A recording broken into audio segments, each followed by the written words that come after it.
This is the One Piece Podcast, episode 783 for the week of Monday, August 21st, 2023. My name is Zach.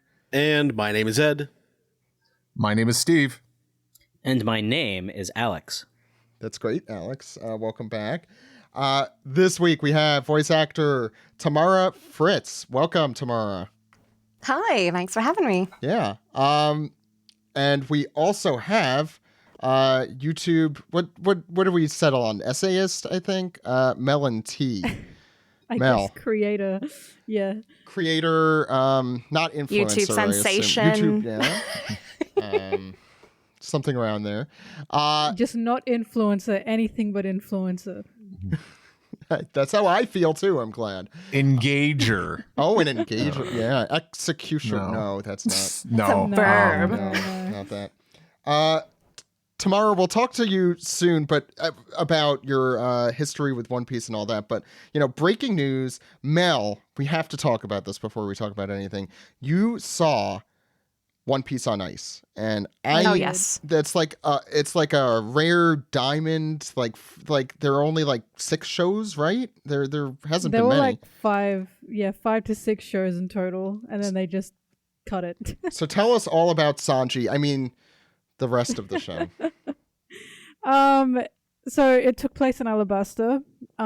It wasn't like, the actual voice actors for the One Piece anime voiced over the performance, so like not in person, of course, but it was like watching a figure skating show essentially. So the ice skaters themselves did not speak or anything; they just performed it, and then you actually had like Zoro's voice like in your ear, and Luffy's voice, and Nami's voice, and Sanji's voice. So like that you had the actual voice actors record like new lines for this whole One Piece on Ice performance. And it was just a spectacular show. Like you don't think they'd be able to pull off a desert arc on ice, right? That sounds ridiculous. It's a like weird choice. Crocodile, I'm gonna be honest. Seeing Crocodile like spin around on skates on the ice rink was incredible. But In a full-length fur coat. Exactly, yeah. But they did a fantastic job with it. The costumes were outstanding. In fact, the best costume there was probably Miss Merry Christmas, if anyone remembers her. Wow. The mole. Oh, wow, yeah. Mole Come girl. on. She looked amazing, and I couldn't get any photos of her because you couldn't take photos during the performance. But like, she looked like she just got plucked out of the manga or the anime and was just put on ice. I couldn't believe it. And of course, Sanji was like a character just made for this. The guy playing Sanji, I completely forgot his name. I'm sorry. He looked like Sanji, like everything just looked like him from just the way he moved to like his long legs and everything. He was just fantastic. And they had a bunch of Olympians, so like Olympic athletes, gold, silver medalists and everything, being the One Piece characters. That's nuts. So for those who don't know, the person playing Luffy, his name is Shoma Uno. He's the current world figure skating champion right now, and he decided to play Luffy for this. It was nuts. Absolutely crazy. That's so cool. It was crazy watching him around the rink because he was very free, as you think Luffy would be. He was just moving so effortlessly, and he managed to run on the ice with his ice skates. I don't know how he did it, but they all embodied their characters so well. And yes, the Zoro did in fact glide around with a sword in his mouth and holding 2 others. That's out. not safe. It was amazing. It wasn't safe at all. And they looked metal as well. So they probably weren't, but they did a really good job convincing me they were. So like, it was just incredible watching the Alabasta arc like revisited. And Vivi was gorgeous as well. It was incredible watching it revisited on ice in this kind of display. And just watching, all these One Piece like characters doing triple axels and like, leg jumps, splits and all that kind of shit. It was just fantastic to watch. So I was definitely like, I flew to Japan just for this, right? It was so worth doing that because I definitely like once in a lifetime thing, I don't know if they're ever going to bring it back, but I really hope they do another arc. Well, now I get why there were so ice. few, because they had like world champion ice skaters who are probably very busy. Yeah, exactly. They can't spend their whole lives. By the way, doing, Sanji's One Piece on ice. Sanji's actor is Koshiro Shimada. That's it. Yeah.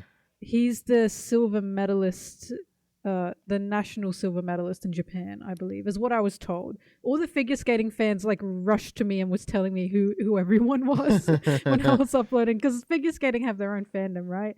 They were all telling me, like, pointing at everyone going, that's that and that's that and that's that. And I was like, okay, cool. And then they said, also, that's the world champion, when they pointed at Luffy. And everyone collectively went, huh?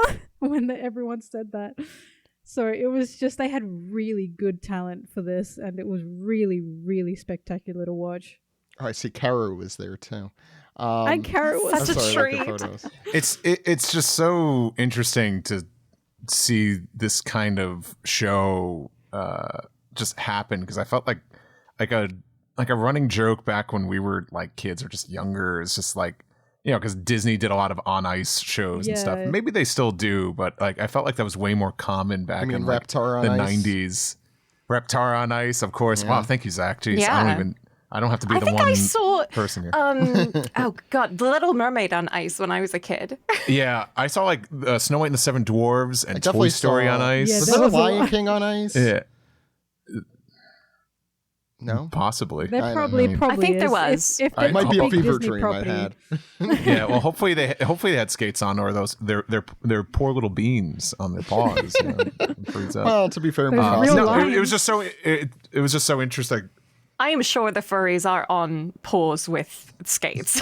I would hope. Yes, my favorite Disney property, One Piece. They finally gave it a nice show. Yeah, I mean, it's absolutely nuts. Like, I think we've kind of dismissed it as sand on the ice, but that's a pretty. Oh, Well, I meant to say the way yeah. they did that is basically they reflected yellows and reds on the rink. So like the ice lit up in like yellow and red and like blue when it was nighttime. So it looked like a great sand desert when they were like going across it, because they just basically used a lot of like projections on the ice to make you believe where they were, which was super cool. That's really neat. I thought they'd do that, but seeing it actually happen, it was just, again, it was just spectacular. Like, I've got no other words for it. Also, Sanji and Bon Clay's fight, in my opinion, of course I'm a Sanji fan, but it was so well adapted, because they were basically just doing a figure skating routine together, like Just like a mirroring each other dance-off. around. Dance-off, Exactly. like, yeah, I it love was that just so much. fantastic. And Zoro's samurai slice with Mr. One,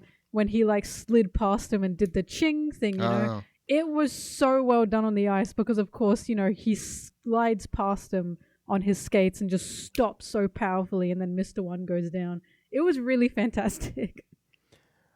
I hope they're all fans as well. We're just that's really crazy. I'm just imagining Yuri on Ice, but they're all One Piece fans in cosplay.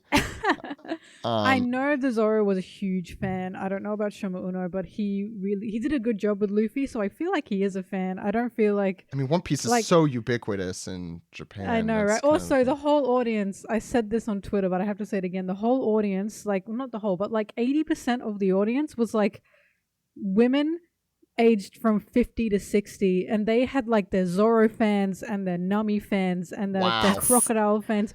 They I'm gonna be that lady they someday. were going crazy.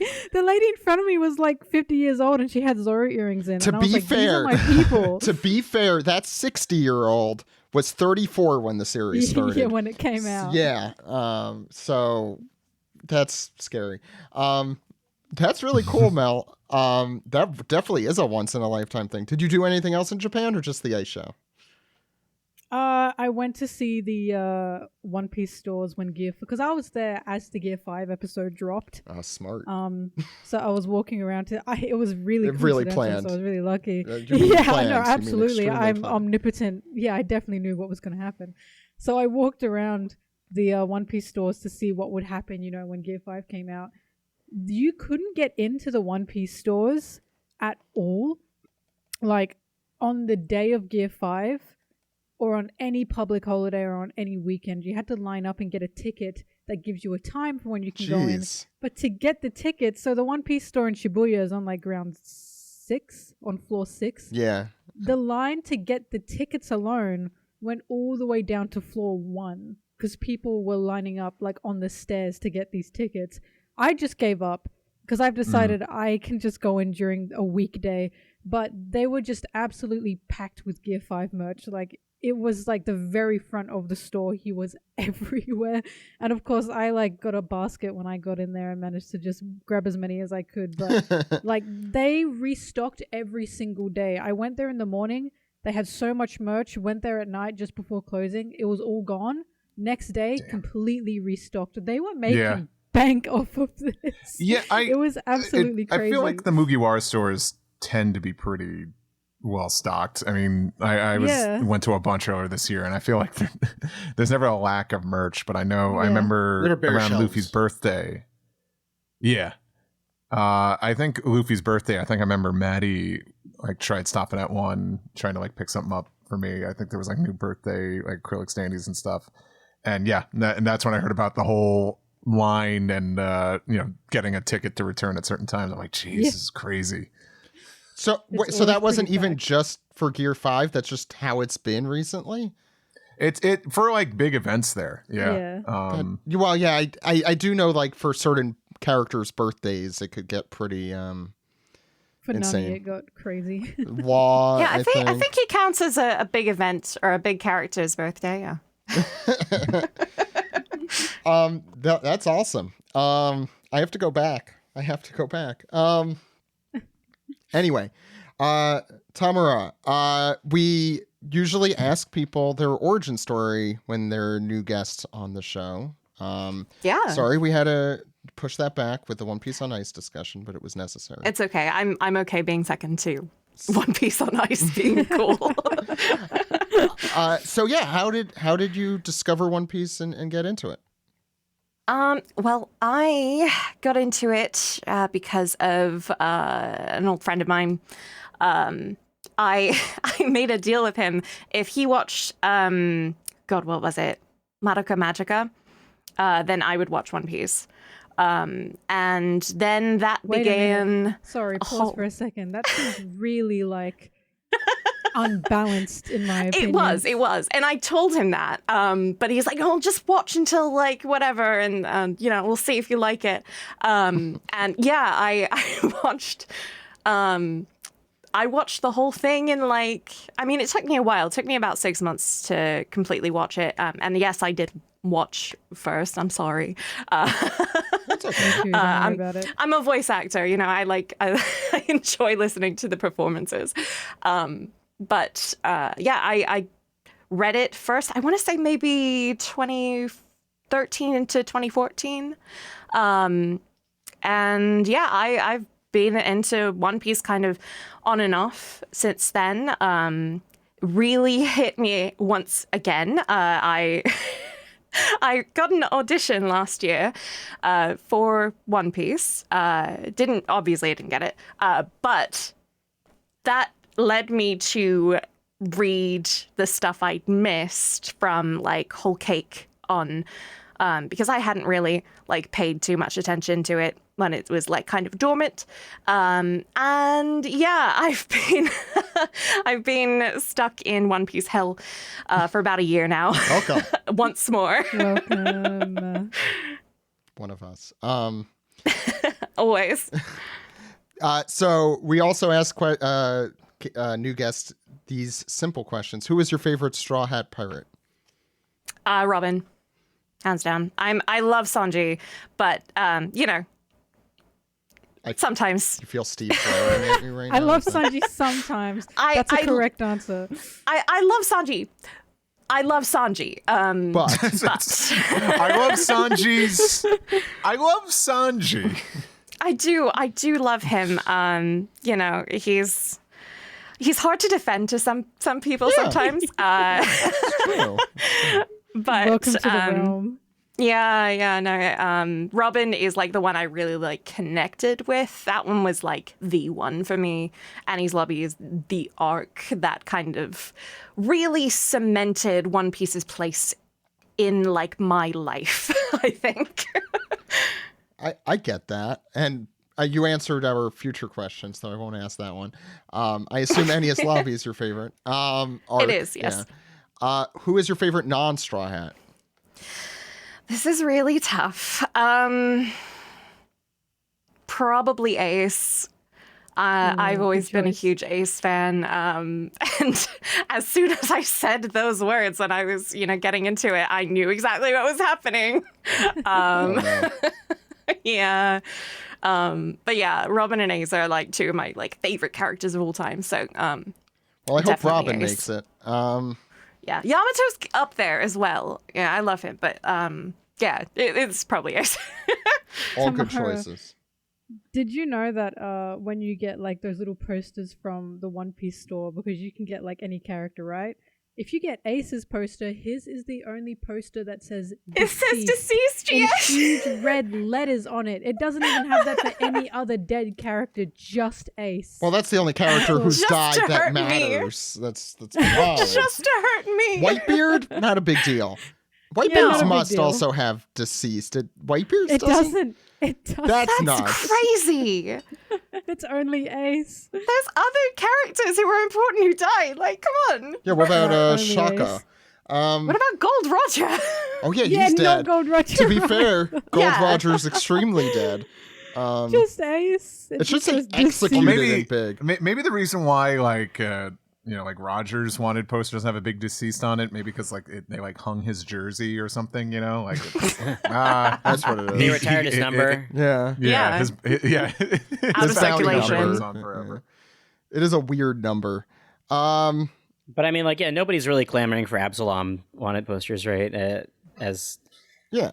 Deceased. a recently deceased character. Yeah. Good He riddance. doesn't even have one, I don't think. Oh, spoilers. I'm just Yeah, I kidding. don't think he has one. That's true. No, everyone. That's not. I kind of call it a good spoiler. It's good to know that he's dead.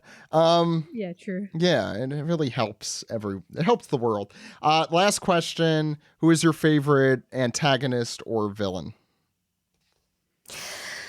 I think I'm gonna have to go with Crocodile. Good choice. I love him. I think he's really threatening, and I love what he's up to with Cross Guild right now. It's just really fascinating to me. Him and Buggy and Mihawk. Yeah, Cool. don't ask what they're doing in their meeting room. I'm not going to. Well, actually, I've seen it, and it doesn't look good for anyone. So, before we get into this, yeah, that's what it is. They're just playing checkers. Yeah, and Mihawk's wiping the table. Absolutely. Yeah, not even close. Chess Croc could do well in. But anyway, Steve, you are going to be at something pretty cool. We talked about it, I think, a little bit last week. But do you want to let the folks know where you're going on August 24th? Sure, I'm going to the. I don't even know what the official title for it is, but the live action event for the One Piece series is happening at the Santa Monica Pier this Thursday in Los Angeles, Santa Monica specifically, at the Santa Monica Pier. I got it. Sorry, where was yeah. this? Sorry, where? I missed that. In Santa Monica. Sorry, where? I missed that again. Okay, stop missing it. I have a place in Santa Monica. By the way, it's called Okay. Straw Hats Unite Pirates on the Pier, Santa Monica Pier. We're pirates on the pier. There it is. Yeah, so it looks like they're kind of just having to it's like a fan gathering, I guess, and they'll probably be and it seems like they're doing food trucks and stuff, but apparently they're screening the very first episode. For the first time. Myself, yeah, for the first time in forever.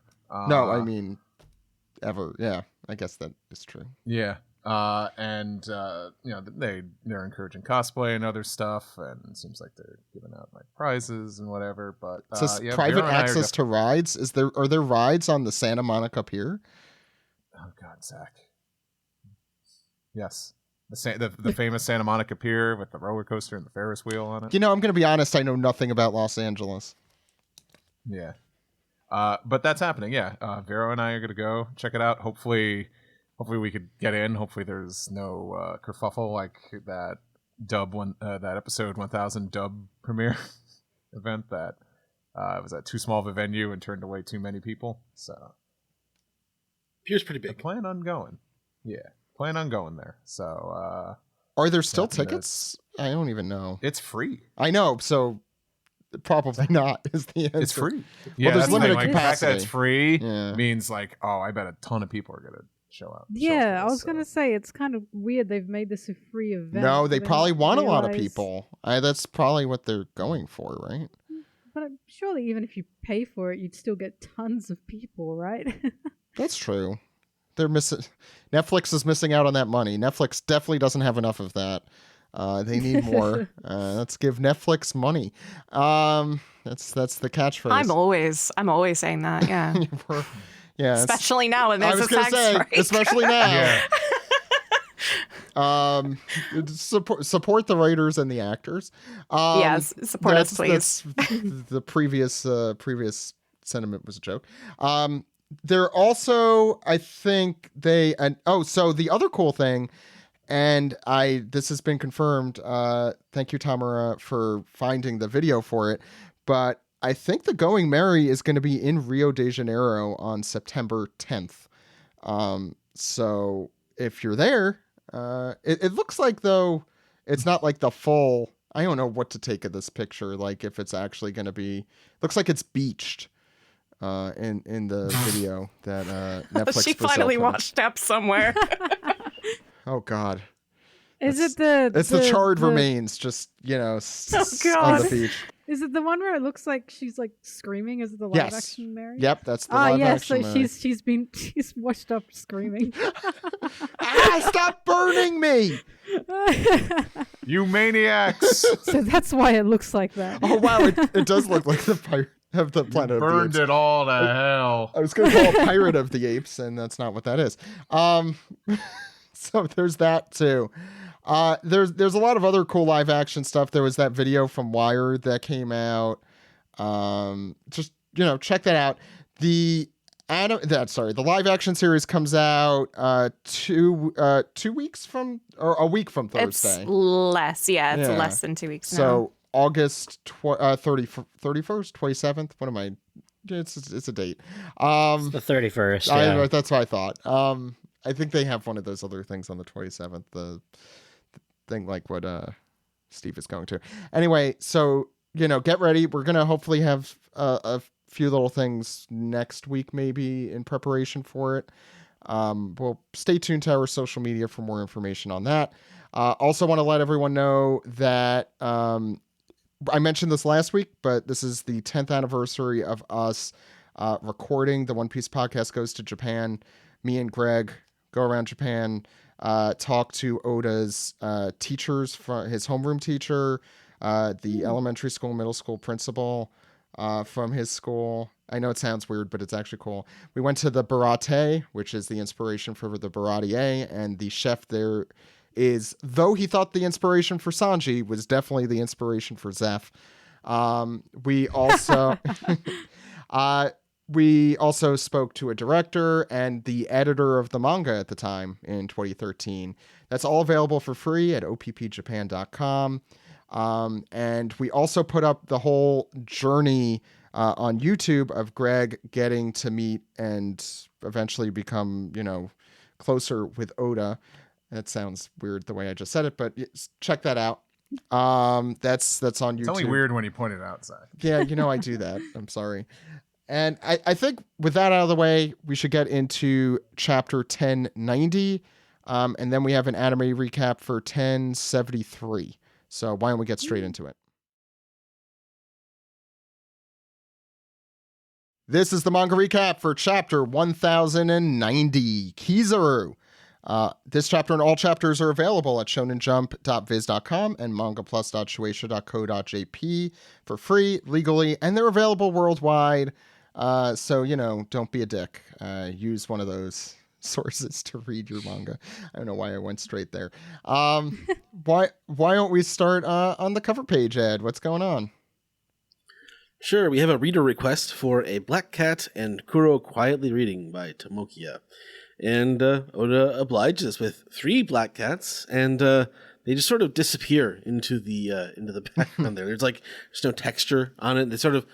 They blend into his clothes too. So to be fair, I have 2 black dogs, and they both do They this do when I that, wear yeah. black. Yeah. We don't even get to see his little suit poops.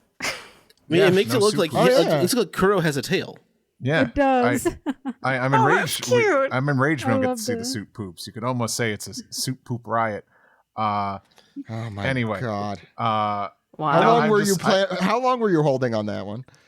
About 5 seconds ago. Anyway, Well, you're I welcome for kinda- the setup, I guess. Thank you. Yeah, I kind of jumped at this one because, you know, God, I haven't seen him draw Kuro in a long time. There was the 10th anniversary color spread. There was the there was the recent East Blue, / live action color spread, but he was in feels that bizarre. recently. Yeah. He's probably he- more on the mind with the live action series. He's probably thinking about him more. He's like, I haven't drawn him too much. Also, you've failed to mention all the three cats are wearing little round glasses similar to Kuro's. You don't have your cats don't wear. Around. I can't quite see what's on the thing the cat is wearing. So the but, cat, Kuro is reading about heritage, Yeah, I don't know what the cat's and reading. there's like I was also a looking at flask of chemistry on the cover. like Hedonide Polygon 2. That's I what don't it know. looks like. Something like that. I can't. Can I zoom in more? Is that what Kuro used to poison Kaya's parents? Yes. Yes, it is. Oh, you know what? Oh, this that would was be back in funny the if day. that's if that's what the I cat think is that reading. might be. Kedonide? I can't. Maybe there's a cat joke there. I think so as well. I'm sure there is. Yeah. I don't. Any other comments besides wow, Kuro's back? Yeah. He's missing his shoes, his stripy shoes. It's missing He his is, stuff he and is. shoes. Yeah, he is not wearing his stripy shoes. Wonder what he's up to these days. Being The depressed shoes? on his ship. Yeah, well, that's the thing. Like that one scene you see of him back on his ship, that was only in the anime. So Oh, yeah. true. So he could be dead for all we know. Well, he didn't get his retirement funds, so I don't know what he's maybe gonna he's do. like maybe he's managing like an Olive Garden or something these days. I don't know. You want some breadsticks? managing a cat Zach, cafe. Come on. And he's very There's a unhappy little bit about of- it. You don't Yeah. think the Yeah. managers give the breadsticks out? I mean, come on. Have you even ever been to an Olive Garden where the Okay, manager I'm just just- give I'm- Zach, I'm not even I'm convinced you've picturing been him. outside. You know what? I'm picturing I'm not Kuro either. with breadsticks attached to his hands, like his knives were. Yeah. I just want you all to know that. And that's the correct way to think about it. Ed, why don't we get started? Sure. So, typical Luffy starting off negotiations with, "Hello, this is Monkey D. Luffy, the man will be king of the pirates." And someone off screen is like, "Luffy, what are you doing?" But Luffy is not deterred. "We have Dr. Vegapunk. If you value York's life, move all your ships away from the shore." And we hear York in the background, "Wah, help me!" Like, Stop your whining. And that's It's very, very I Love Lucy. yeah. Wah. But Kizaru is unhappy. He's actually frowning for once. Some Marines are freaking out. Luffy's just as evil as the stories say, a true monster. And oh, hey, it's Big News Morgans and Wapple and Vivi. Vivi. Yeah, and he's like, "What does this mean? What's happening there?"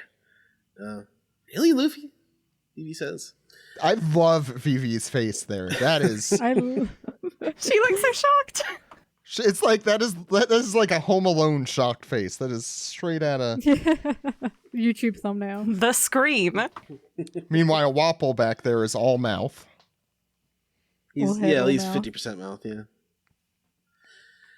So back in the chamber at Pangea Castle with the four of the elders, and they're talking over the transponder to Luffy and says, "You are Straw Hat Luffy. Who is still alive in there?" And Luffy begins, "Huh? Well, some folks are injured." And, "Luffy, no!"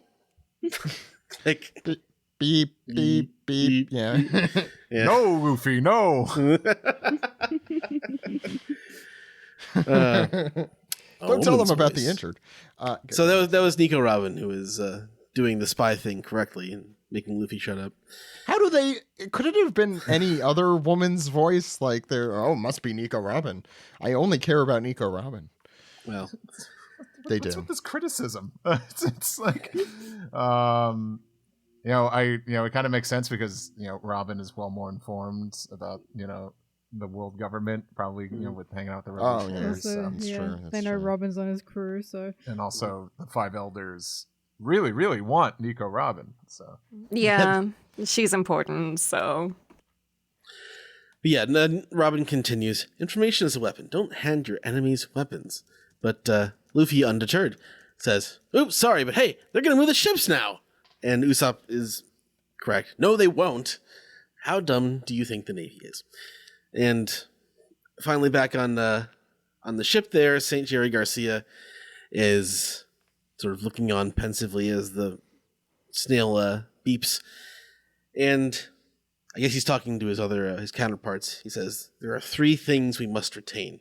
York's safety, the Punk Records brain, and the power plant that creates the Mother Flame. Everything else is disposable. I think he's talking to Dalmatian. Well, that's what it looks like on the next page. Mel, go ahead. All right, so we're still on... That's Doberman. Yeah, Satin Doberman. was Sorry, his name? that's a Oh, sorry. Dalmatian. You're thinking of the dog. guy who looks like a Dalmatian.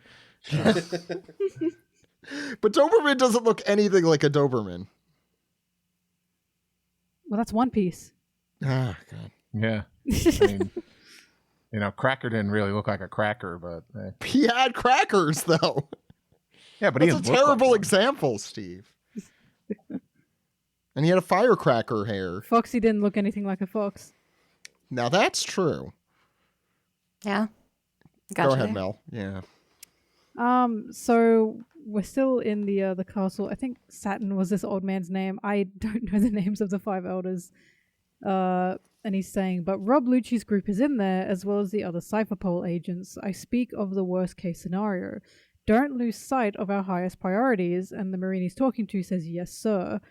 And then the old man says, think of human lives as nothing more than insects. They will always breed more to make up for any loss. And the Marine says, yes, sir. We cut back to York, and she's screaming, do you realize what you've done? I have an agreement with the 5 elders. If you hurt me at all, this whole island will go up in smoke, just like O'Hara. And then Nami beats the I can't say that word, but Nami beats the hell out of York. And York says, that hurt, how could you? And Nami yells, I'm going to tell on you to the 5... Oh, no, sorry. York yells, I'm going to tell on you to the 5 elders. And Nami says, God. do it, make my day. York Look at Robin smile. I though. love her. I love her so much. Look at Robin smile. Robin Robin's smiles. happy about this. And Chopper, too. Yeah. Robin smiles at Nami beating up York because of what she said, of course. And Zoro is trying to hold Nami back as well. And he says, hey, whoa, she's unarmed. I feel like that you must be quite violent if even Zoro is saying, hang on a minute, hold back, maybe don't beat them up that much. Well, it's not an honorable fight. Yeah, that's so true. It's not a man fight, is it? And Chopper says, are you feeling okay, Robin? And then we cut to a whole, I guess a feast of the Straw Hats and A lot of people. It's a the Where's Waldo Vegapunks. page. That's what it we is. We got Rob Lucci in the background as well. They're all eating Jewelry Bonnie, all eating, having a good time. Kaku's passed out there. Yeah, Kaku's dead. Robin says, yes, Chopper, thanks to you. And Chopper does his little hand, don't butter me up, you jerk. And then Kagu says, just look at the state of me, but remember, I was up against 2 Seraphim, humble bragging in the corner. And Lucci says, yeah, go back to sleep. Can I put Alex on the... Yeah, Yeah. please, go ahead. Yeah, I said this on Twitter, but that exchange is total C-3PO and R2-D2 energy. 100%. Look at the state of me. Yeah, you think you've had it bad? Look what happened to me. And he's and he's in pieces, and Frankie's carrying him around. you are such a bore. I do actually see a lot of similarities between R2-D2 and Rob Lucci. Are you calling... Just in general. I do too. I thought Hattori was R2-D2. Yeah, R2D2 is a lot more fun, but Hattori does all the beeps and whistles and stuff. See? That's a hard that's a gigantic thing to have on your shoulder all day though. Oog. Go ahead. Sorry. All right. So Lilith is crying and yelling, shocker, Pythagoras, Edison. And I think Usopp says, is it Usopp? Someone says, Edison's still alive, Lilith. No, I think that's Edison maybe saying it because she has Edison in his... Oh. I think? Oh, Edison is speaking in third person, is he? Edison's I don't still know. alive, Lilith. It's unclear. There's so much going on. I don't know if any of you guys had a better... Or maybe it could also be the Stella Vegapunks thing. Man. It's a goofy little Sanji right in the middle of the panel. Yeah. I think it is Edison, because, like, Edison's being cradled in Lilith's arms. Oh, and there is he that looks little... kind of shocked. Yeah, there's that little shock thing. Edison alive? Edison is alive. Look at that hot dog Luffy's eating. My God. That's what that is? Oh, God. Yeah, That's a hot dog. Yeah. God, I Giant have hot I have that feeling that you get when you watch the Nathan's hot dog eating contest. They're just like, oh. Yeah, Jewelry Bunny and Luffy cramming it in while Sanji's catering both of them. What a Sanji just like what a fight he's in right now. crouching next to the table, it seems, and Like just kind Mickey of Mouse watching. eyes or something. He's very busy right now. Okay, He likes so being I think Usopp is saying, Lilith, would you pipe down? I'm getting in touch with the basement. And then we have Lilith saying, we have Usopp saying 4 seriously wounded, 2 No, Vegapunk this is dead. this is Lucci. This is Lucci? Oh, right, sorry. Yeah. Lucci is saying 4 seriously wounded, 2 Vegapunks dead. The Straw Hats are... And Kaku says, what's that, Lucci? And he says, talking to myself, with Hattori for some reason cut out of this panel. And I don't know why that happened, but... Yeah. It's to show the passage. It's to show the passage of time or where we're going or distance, usually. Okay. Lucci, not at all suspicious there. Yeah, not at all. definitely Very not. normal man. Very normal interactions right now that he's Normal, having. innocent man. Very normal, very innocent. I always call him normal, innocent guy. Yeah, continue, Tamara. Yes, so we join Usopp getting in touch with the basement, as he said. And they showed like a little diagram of, now we're going to the basement. Pan to the basement, and you can see the Cypherpole agents all kind of celebrating. A lot of them are crying. Some of them are dancing, drinking. And one of them says, "Hey, Straw Hats, thanks for the food. You're our saviors." And Usopp said, "Are you guys behaving yourselves down there?" when he contacted them. Totally forgot about that. Anyway, they say, like, "Hey, Straw Hats, thanks for the food. You're our saviors." And then another was like, "Not so loud. They're our enemies." Then you can kind of see a bunch of their other reactions. One says, "I feel alive again." One wants to get out. And then Usopp says, "Sorry, can't do that." And then they say, "Can we at least get a change of scenery? It's kind of freaky with them right over there." And then Usopp's like, "What?" And we pan to see the Seraphim are neatly contained in these little bubbles. And Usopp says, "But the Seraphim are on your side." And they say, "Well, yeah, but what if they go haywire?" And then Usopp asks Vegapunk, presumably Stella, "They're safe, right, Vegapunk?" And then Stella says, "Of course, those bubble balls are made of the same material as the Pacifista Mark III's bubble shields." And it looks like in this panel here, we have, what's S. Jinbei's name? Shark. S-Shark. S-Shark. We have S-Shark, we have S-Hawk, S-Snake, and I guess S-Kuma or S-Bear. Yeah, I think it's just S-Bear, yeah. Yeah. I mean, same difference. Yeah. But yeah, Stella goes on to explain how the bubbles work. He says, "Sea energy is incorporated into its materials, making it the perfect weapon for trapping power users." And then they're kind of all sitting in these little bubbles. Jinbei looks pretty calm, or S Shark, not Jinbei, separate person. S Shark looks pretty calm. S Hawk does not. You look like you've been kicking the bubble. He looks like a little toddler. Angsty He's teen. just like Having a tantrum. Yeah. he says, "How dare you trap me in this thing?" And S Snake says, "Oh." She looks disappointed that she can't use her little power. One of the agents says, like, "Oh, it's good to know. I thought we thought they were just bubbles." And then S Snake says, "You can rest assured we have not received any orders to kill you. We have no interest in you." And then the agents are, I guess, am I doing the next page? I totally forget. Yeah, you are. You are. I am doing the next page. Fantastic.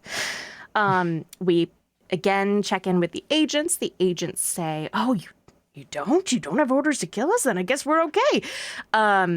Frankie's like, "Be that as it may, I'm grateful to you, S Snake." Because if you remember last time, they were stone, I believe, the last time we saw them. They were. They were stoned. Yes. Yeah. Please correct me if I'm wrong. No, you're correct. Frankie's like, "Yeah, you released us from your stone powers." And Vegapunk, or Stella, seems confused by this. He says, "Strange, that shouldn't be part of her programming." And we get like a little flashback to Luffy asking S Snake to free them. Of course, he calls her Hancock instead because, of course, he says, "Hey, Hancock, they're my friends. Please, you gotta undo it. You're the only one who can save them, please." And she's, "Oh, no, okay, all right, I'll do it. Just stop looking right at me." Of course, she has the same weakness as our regular Hancock, it seems. And that is the end of this little mini flashback. So we head right back to the main area, it seems, with Stella and Jinbei talking. Jinbei says, "Wahaha, even the actual Hancock, a real nasty piece of work, can't turn down a request from Luffy. How funny that her Seraphim is the same way." And then Stella says, "Yes, the information transmitted through bloodline elements when producing clones is really most fascinating." And he's writing this all down because, of course, the scientist. And then Luffy again thanks S Snake for releasing his friends. And of course, she comically mishears him. Like, "Oh, did he just say he's in love with me?"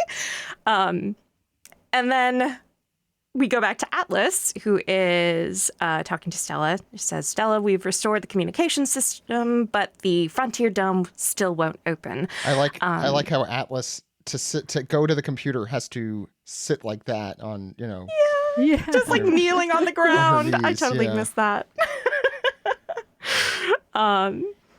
And Stella says, "We can't escape without the barrier receding."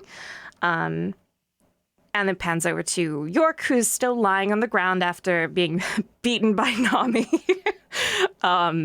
She says, "Oh, it's pointless. There's an encryption code on it, and my brain isn't synced to all of yours, so you won't get it from me." And Lilith, of course, immediate anger. "Oh, yeah, we'll see about that." And then York just laughs at her as Lilith tries to presumably kick her or something, attack her. And York says, "Ah, I'm under the protection of the code and under the protection of the code and the world itself." I sure could go for some food right now. So she's not even worried about this. She's totally convinced that they're not gonna hurt her and that her government protection But is she was great. just saying, Not "Wow, know help about me," Luffy. in an I Love Lucy voice. So that might just be, bravado. It could be bravado. It could just be her, lying. And then, somebody else walks into the room, and it looks like it's Stassi. She says, "We're completely surrounded on all sides, Stella. There are 100 ships of various sizes, about 30,000 men, I'd guess." We see Sanji with hearts in his eyes, ready to offer her a cup of something, which, Tea. 2 bubbles over its coffee. And someone says this is quite an ordeal, probably Stella. Yeah. Yeah. welcome back, Miss Dusty. Would you like a coffee?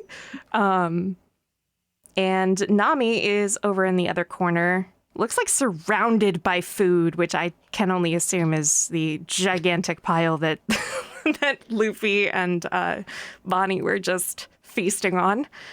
And Stella asks, oh, Nami, right? You're the navigator. And Nami raises her hand. She's got a drink in the other one. She says, yep, that's me. Oh, you see Luffy's arm stretching through the panel there. That is not Oh, yes, you do. Vegapunk's. Yeah, I didn't even realize. Also, that pile of food was there in the last chapter at the very end. Yeah.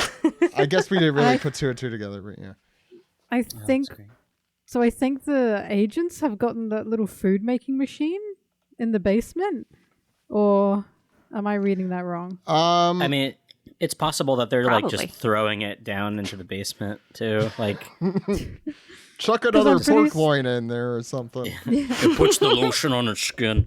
That's what's going on there. Because I'm Yeah. pretty sure the insinuation is, of course, that they were all hungry down there, and Sanji went, "I cannot let this stand," and they just started chucking food down there.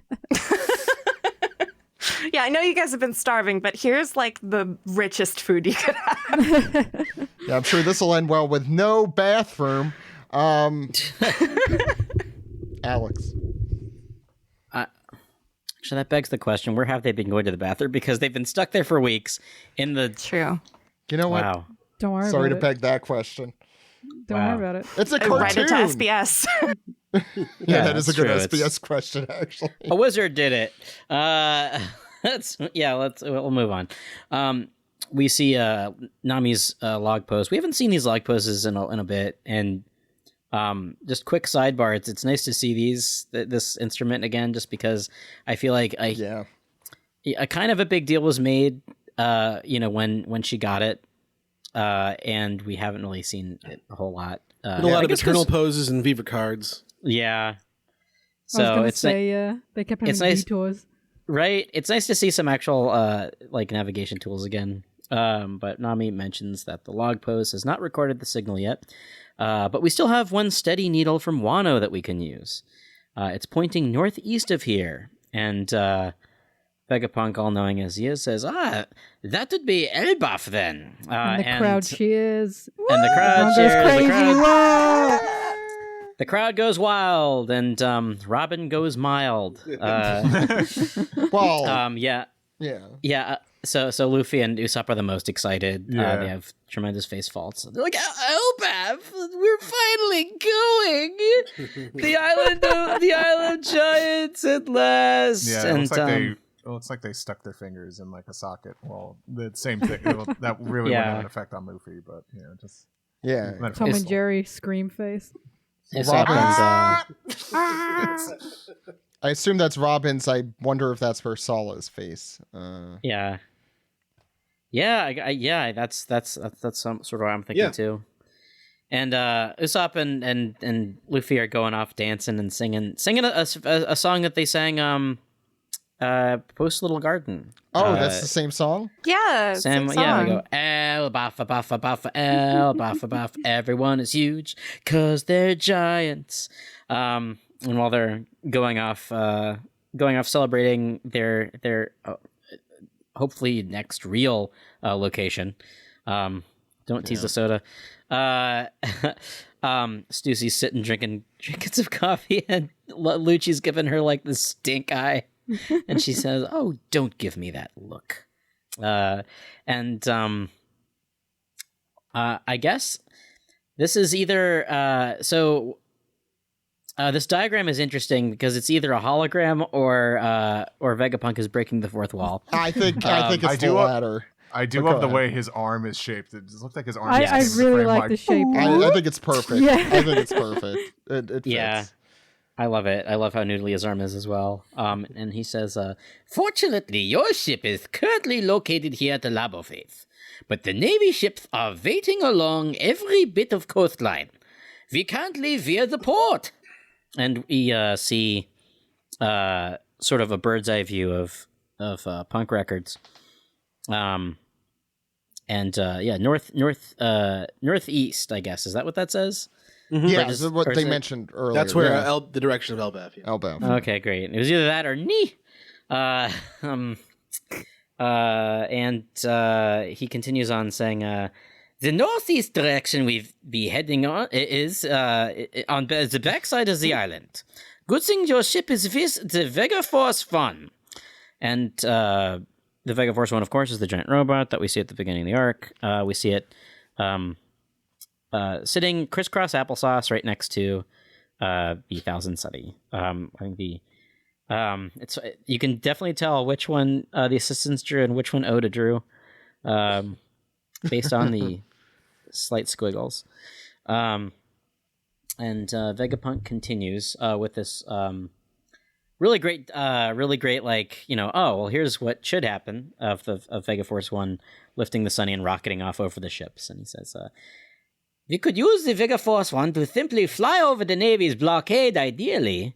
But the robot can only fly over the airspace over Egghead. Once you leave, it would fall to Earth." And Frankie remarks, "No prob. That's where we can use the Sunny's coup de burst to fly even further.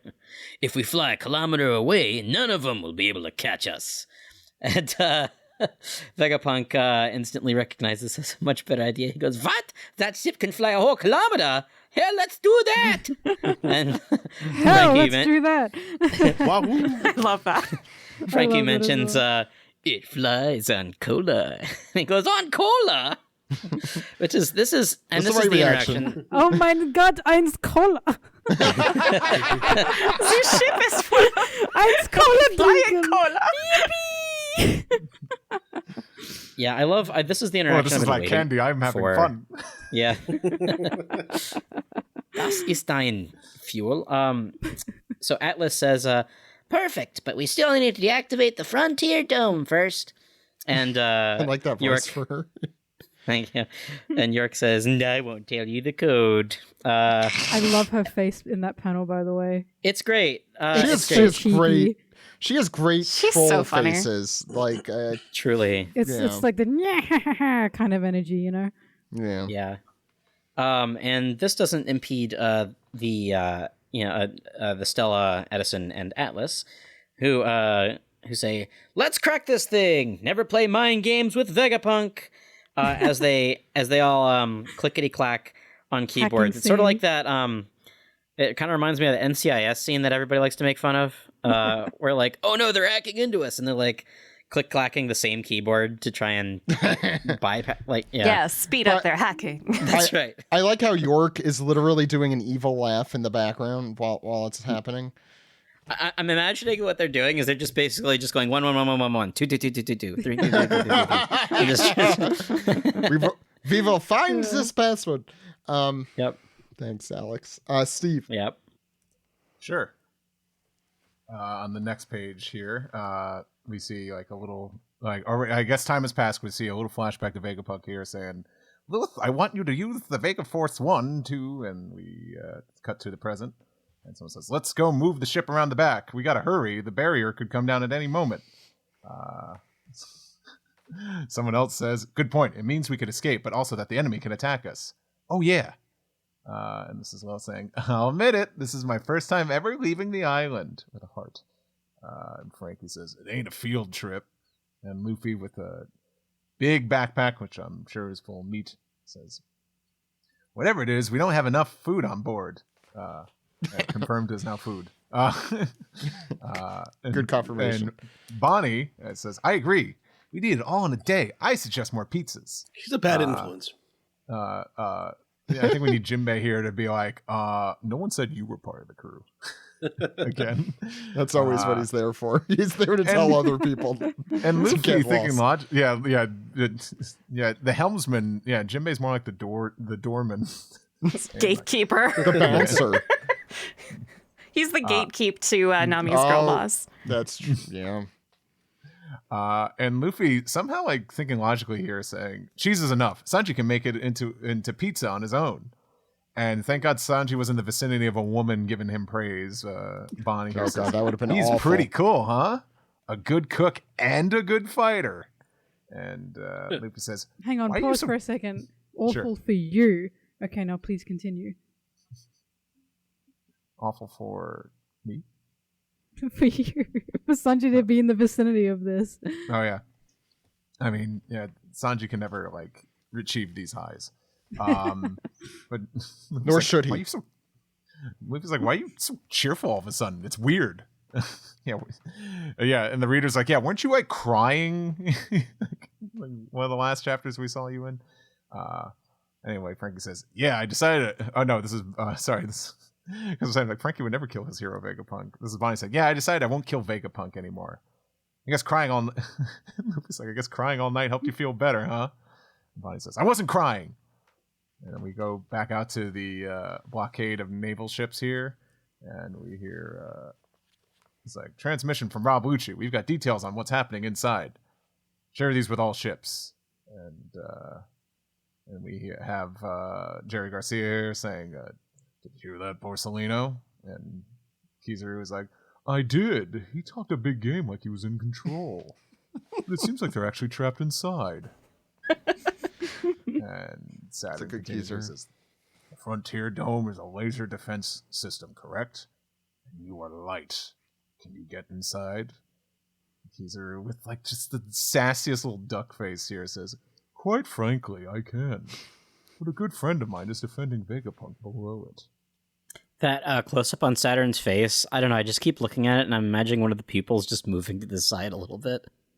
Yeah, that's about right. Just, They're just insects, and the eye pupils move in opposite directions. Yep. And in response to that, Saturn says, "So leap over him." And Kizaru, let's see if I can even do this. "Well, that's not a very sporting thing to do when man is making principal stand like that. I prefer to play this one by the book." He continues. Excellent, Zach. By the way, your storybook reading voice has been paying off, I think. I literally don't know if you're being sarcastic. I'm not. I feel like since you've had a kid and had, I'm guessing you do the voices. Yeah, when you read the Noah. What it is it took all senses of shame away, and I don't give a shit anymore. I'll just do. Yeah, that would do it. Yeah. There you go. Anyway, you're doing great. Thank you. And you should know that when we attack, it'll mean that countless sea beast weapons and 50 pacifistas under Sentamaru's command will start sinking our ships in response. There's going to be a heavy cost to this. And Saturn, looking annoyed as hell, like, "Oh, we have to do things? Oh, time is of the essence." That is... Yeah, anyway, and he says, "Where is the power plant?" Rob Lucci is Kizaru continues, "Rob Lucci is a very capable agent. He sent all of the information I wanted to know." And everyone starts just thinking everything, a la Snoopy or something. This is whispering, I believe, in sincerity here. As you have a bunch of soldiers across the fleet all saying to prepare for battle, and it echoes on through each ship. I feel like this guy was named in Marineford, but I don't remember. One of the giant vice admirals, and he also showed up. All these guys showed up in that chapter where we saw the vice admirals that were coming here. And he says, which I think was the last chapter, "If you could use the 6 powers, make for land when the battle starts." And get his fleet saying, "Yes, sir." And then you get the weird kind of what's the character's name from the sequel trilogy, Alex, who this kind of looks like? Unkar Plutt? Is that the portions guy? No, the woman. What's the one who has the lightsaber? Maz Kanata. That's it. Thank you. Yeah, sorry. I thought you were pointing to the panel to the left with the that's the rolls. To be fair, and we know Oda's a big Star Wars fan. All 3, at least the last 3, could, I feel like, all be in Star Wars in some respect. Yeah. And says, "Let's liberate the captive Cypher Pole agents." And let's say Quintuple Chin says, "Our cannons are worthless against..." Wait. Our cannons are worthless against the pacifistas. Use them on the sea-based weapons. And everyone says, I'm sorry, I can't make that many chins. I tried. And you see, yes, sir. And then you see a giant guy with what looks like, I assume, an Abraham Lincoln Marine cap. And we shoot back to the Straw Hats on the labo phase on Egghead, on the Sky Island ground, which we know is Parabloin. Trivia question for everyone to remember. And Luffy is bouncing, saying, "Whoa, this is fun. It's Sky Island ground." And Frankie, laughing, says to take it seriously. And is this Robin, I think, saying, "Look, there's the Sunny"? I assume. I think it's Bonnie. Oh, maybe? Well, why would Bonnie know the name of the Yeah, Sunny? why would Bonnie? I guess maybe it's No, Frankie, you might be then. right. Maybe it's Frankie. You're right. No, maybe well, if it's Bonnie, then I'm thinking that maybe if she's got Kuma's flashback in her brain, she knows the name of the Sunny and what he did to protect it. Didn't she see the Sunny though when she landed on it when she came out of nowhere? Yeah, but she wouldn't say it by name or anything. She'd be like, "Oh, it's your ship." But I think that you might be right. But it could only be those 4 because we saw those 4 earlier. And Lilith, we see running toward the Vega Force one. Yeah. I think it might be the memories because also what she said about Sanji being a good cook and a good fighter, I thought was kind of out of nowhere. So I think that's interesting. I was looking at that and I was like, why did she suddenly bring that why up? would she know that or care about that? Yeah. So I and think maybe that's why she likes Kuma them so much because Kuma had a reason to like them. Interesting. Yeah. Interesting. I like it. What's next, Steve? Okay, and then we take it to the last pages here, and we have Kizaru gearing up a technique here. It's a sacred Yata mirror, and we get a wide shot here and see a glint above all these naval ships and the sea beasts, and shing!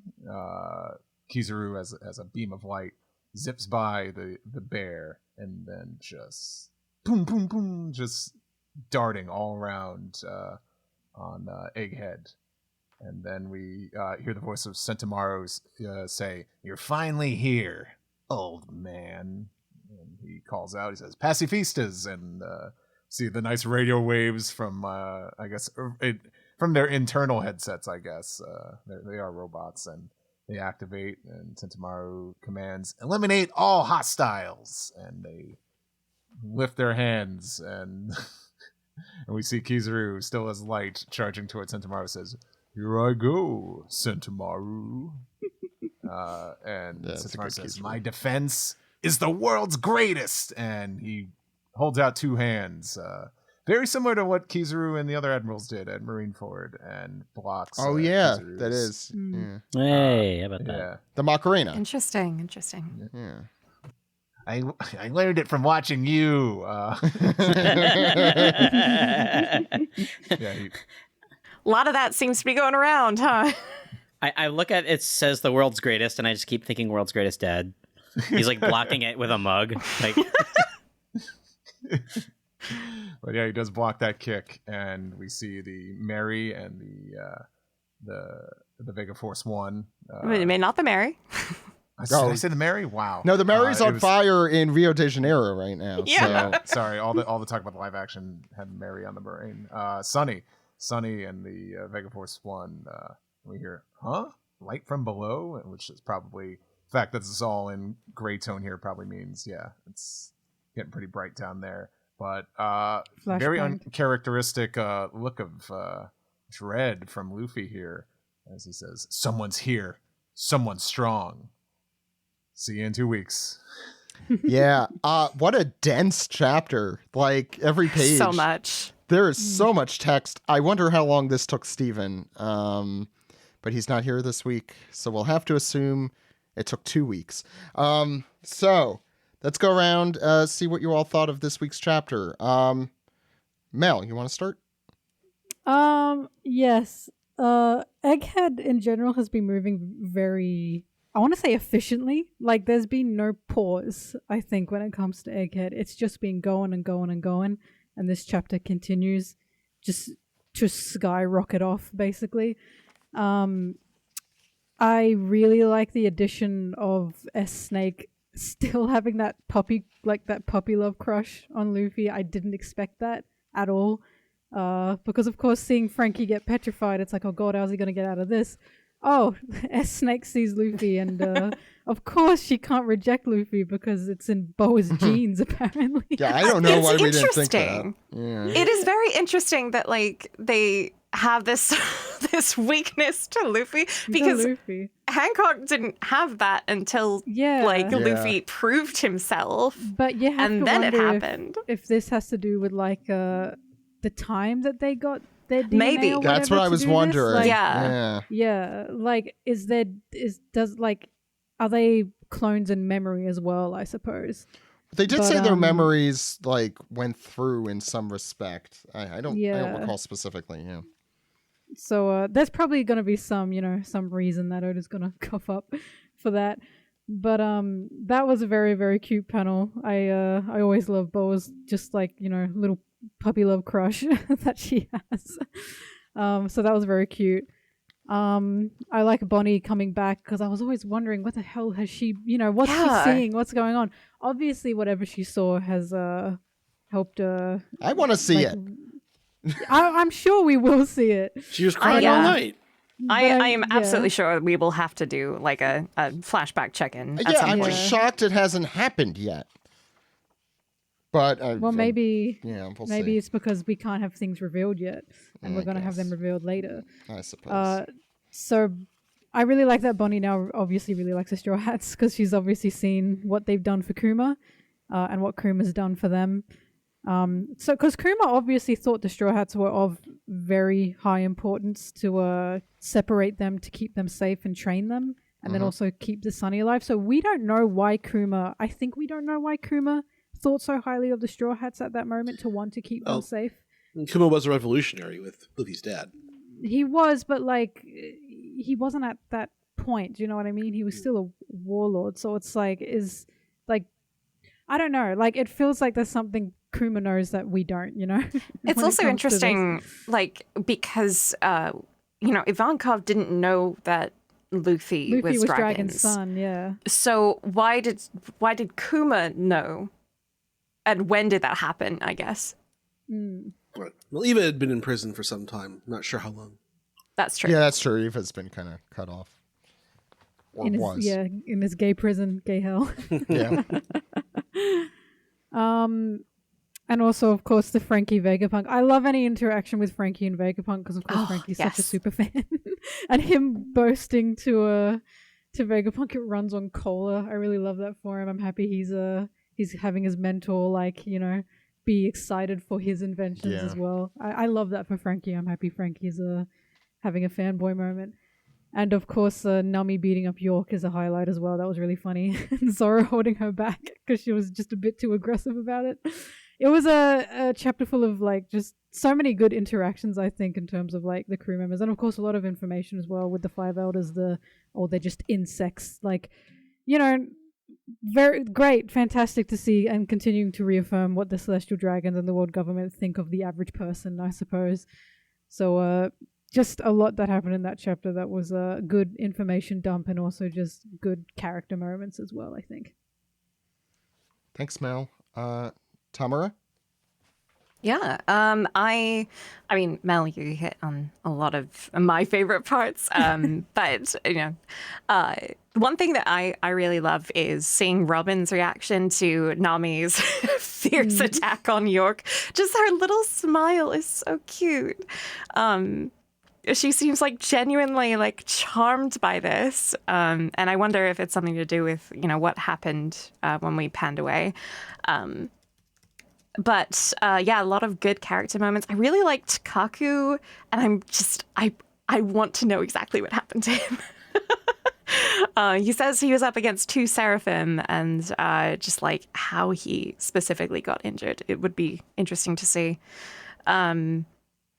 Lucci obviously leaking information. Yeah, we knew something was going to happen. Of course he's going to narc.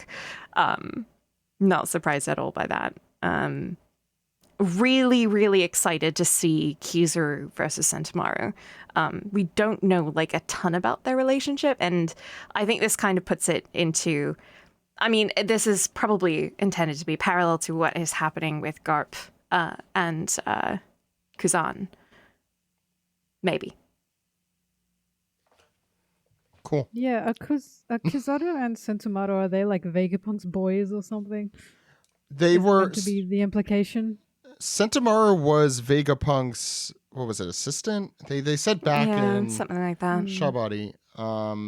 And also Kizaru, I guess, worked with Kizaru. I mean, they used him for the Pacifista's tech, so there's obviously maybe he just had more of a like familiarity with it working with Vegapunk, so they sent him to test with the Pacifistas, and then he was just the guy for the Pacifistas. I have to look back at Shabody. Check all that. Anything else? Oh, I think that hits most of what interested and stood out to me. Alex. Hey, great chapter. Really, real meaty, right? Like, a lot going on. Not really an info dump, but just a lot of stuff moved, and I really like that. It's interesting that, Saturn said the three things that they gotta retain are, York, Punk Records, and Power Plant. I find it interesting that Nico Robin is not on that list, considering the other elder whose name I don't remember. Is that Uranus? No, I think that's Jupiter. I think that's Jupiter. Jupiter, not Saturn. Yeah. Oh, yeah, Jupiter. No, Right. Saturn. You were right about Saturn. Saturn's the one on the boat. Jupiter is the one who really likes Nico Robin too much. Jupiter. That's how you have to pronounce it. Yeah. Jupiter. Zach, let's not get into how you should pronounce here. things. Yeah, Zach. I've been notoriously great at that. Yeah. I think it's interesting that Doberman, who is the most hard-ass Vice Admiral that we had seen for a while, is taking a lesson in like what humanity is from Saturn, and he's getting a little, it seems like he's getting a little scared too, which is interesting. This is the most we've seen Lucci talk ever, like just as far as it goes, just casually. I do wonder if squealers tend to be the most chatty. Yeah, he ain't no Johnny Tightlips. Yeah, he's we talked about this a little on the Discord, and I think it'd be interesting if he gave Borsellino a little bit of misinformation to sort of lead them off the trail. I do wonder what his end game is ultimately. I think, and what the deal was with that, his that interaction with Stussy. I'm questioning that a little. Maybe it was revenge for like what Stussy did initially when she like revealed herself, I guess. Yeah, maybe. That might be something that we see later on, or maybe that was just like a one-off. But more importantly, of anything else, I think that Frankie interacting with Vegapunk is what I'm here for.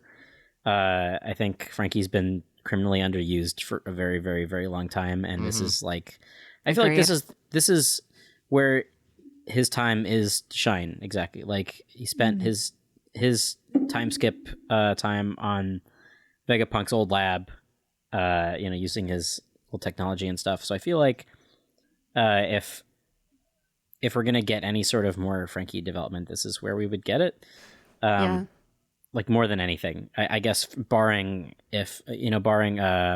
Frankie's famous pirate dad showing up again at some point, which everybody forgets, but Zombi mentions it at the Underwater 7. It's interesting.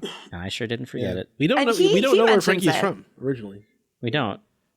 I thought that was written somewhere. Like I thought he said he was south, but anyway, I do remember like they did bring it up in the Wano flashback. We do see Frankie, at least in the anime, we see Frankie. Oh my god, Shanks is Frankie's dad, obviously. That's right. That's right. That's right. Shanks does mention that, like, oh yeah, you're an orphan too, huh? Yeah. Yeah, the whole time. Yeah. Shanks sure loves dropping kids off. Yeah. Forget about the fact that they're like the same age. Don't worry about that. Don't worry about it. Yeah. So that's basically why I'm here. The Borsellino versus Sentomaru thing is really cool. Yeah, I'm interested to see them duke it out and see. I'm sure Sentomaru is gonna, I'm sure he'll lose, but I think the biggest question here is who is Luffy? Which presence is Luffy sensing? Kizaru or Saturn? Or someone new.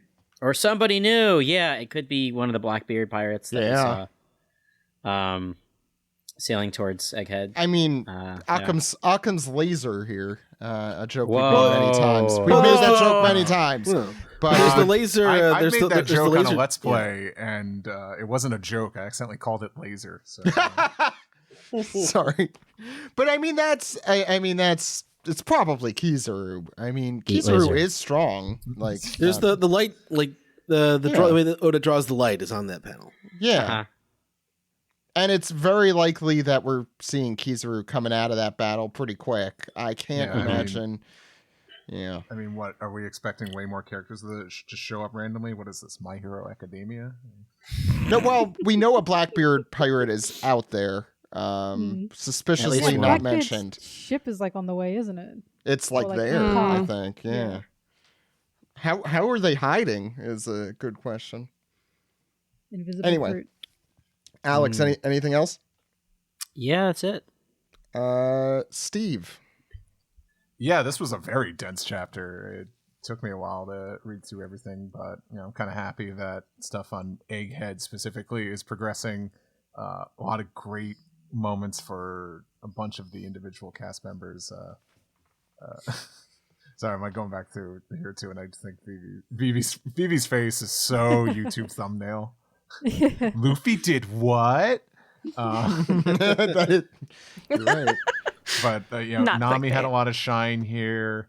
I'm really enjoying the bond between like Bonnie and like Luffy here. Like she was one of the supernovas that really didn't have too much to go off of up until recently. Really, I am curious if this is like a bait and switch or Luffy really is just like ratting everybody out.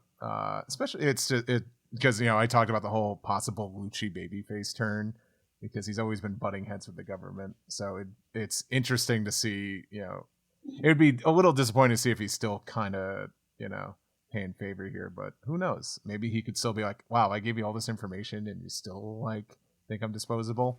Yeah, like definitely the Saturn like calling like just humans insects, even in referring to the Cypher Pole agents here. If Lucci finds out about that, I can't see Lucci being cool with that. But Lucci does suck.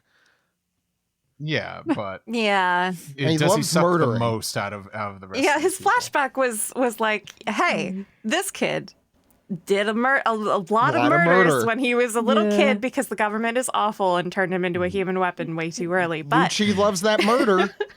He also had that line that was like he's only working for the government because like it gives him a license to kill or something. Yeah. Mm-hmm. Yeah. Something ominous like that. Although being a pirate, you could kill as much as you want. Like, Yeah, but not mean, legally. yeah, that's Hopefully, true. hopefully he has a whole new. yeah, he wants to be able to do it, I guess. I don't He likes not having his conscience worry about it. Like, oh, is this the right thing or wrong? Yeah, Someone that's just a needs- man who has a just needs lot to on his knock conscience. the living daylights out of him. So and then maybe he can have a brand new view to a kill. So who knows? have Luffy punch him so hard he changes his alignment. I'm good now. Has that not literally happened? Sorry. Like, well, yeah. I mean, Big Mom. I don't. Yeah, Big Mom maybe. Yeah, but like really classic Straw Hat shenanigans here. Even them kind of, feeding like their enemies, the government agents. It's like what? And, the classic like, wait, aren't they the bad guys? Just goes to show that, the government once again, the government having a conversation with itself, saying, "Are we the baddies?" But it's a really joy to see Vegapunk himself again. I just really love this design. It's some really fun panels, some really fun expressions. The possibilities of going to Elbaf. I can't wait. I really like the excitement that. I'm so glad that Finally, someone brought it up. I was going to have to be the one to raise it if no one else did. Right. But just the excitement Luffy and Usopp have, like nothing has changed in 2 years. They're just as excited as they were when they left Little Garden. Thanks, Alex, for bringing that up again. Sorry, I think you meant 25 years or something like that. No, I'm talking about the in canon. No, I know. Go ahead. Rude.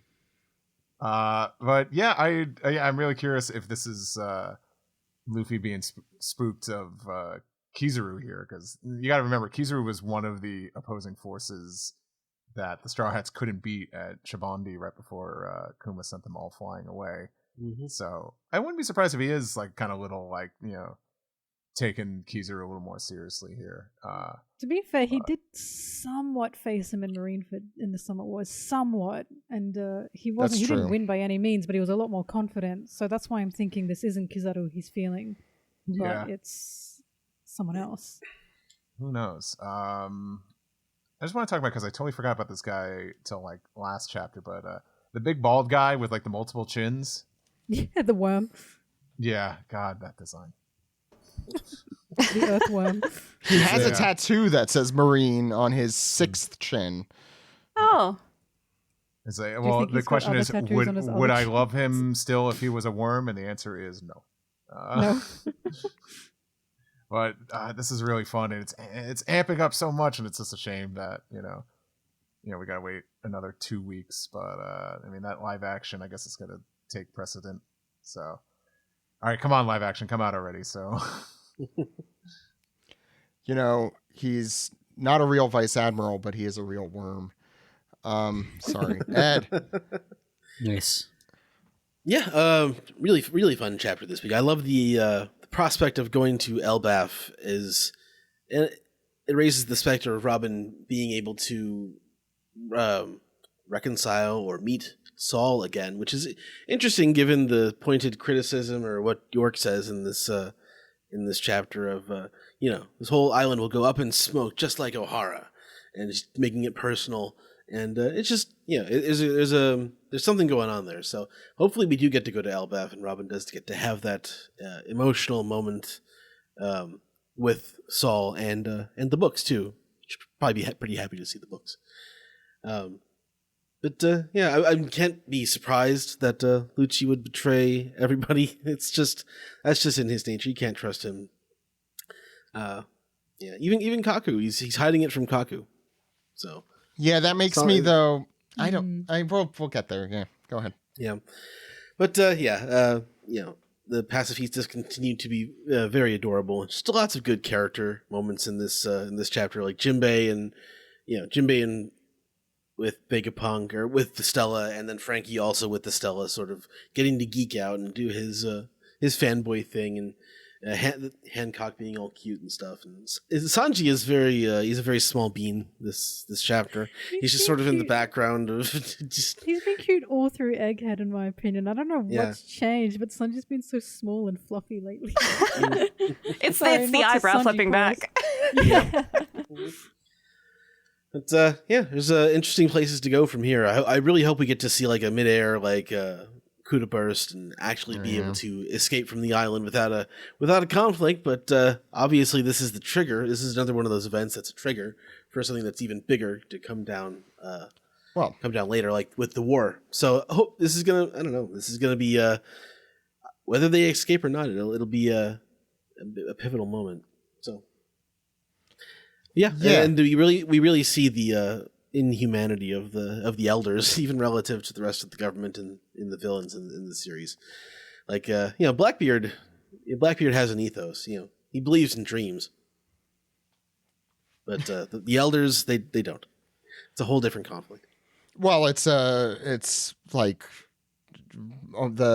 white supremacy kind of, like it's this very like we are, or the ideas of Nazism and all that, like the idea of we are superior to everyone else, and putting everyone else on like a completely different playing field as them. Like, what do they matter? They're not humans. There are multiple philosophical conflicts that are going to have to come to a head at the end of the. Everyone. The world government has a different philosophy of superiority than Blackbeard does, and different than Luffy's philosophy of freedom.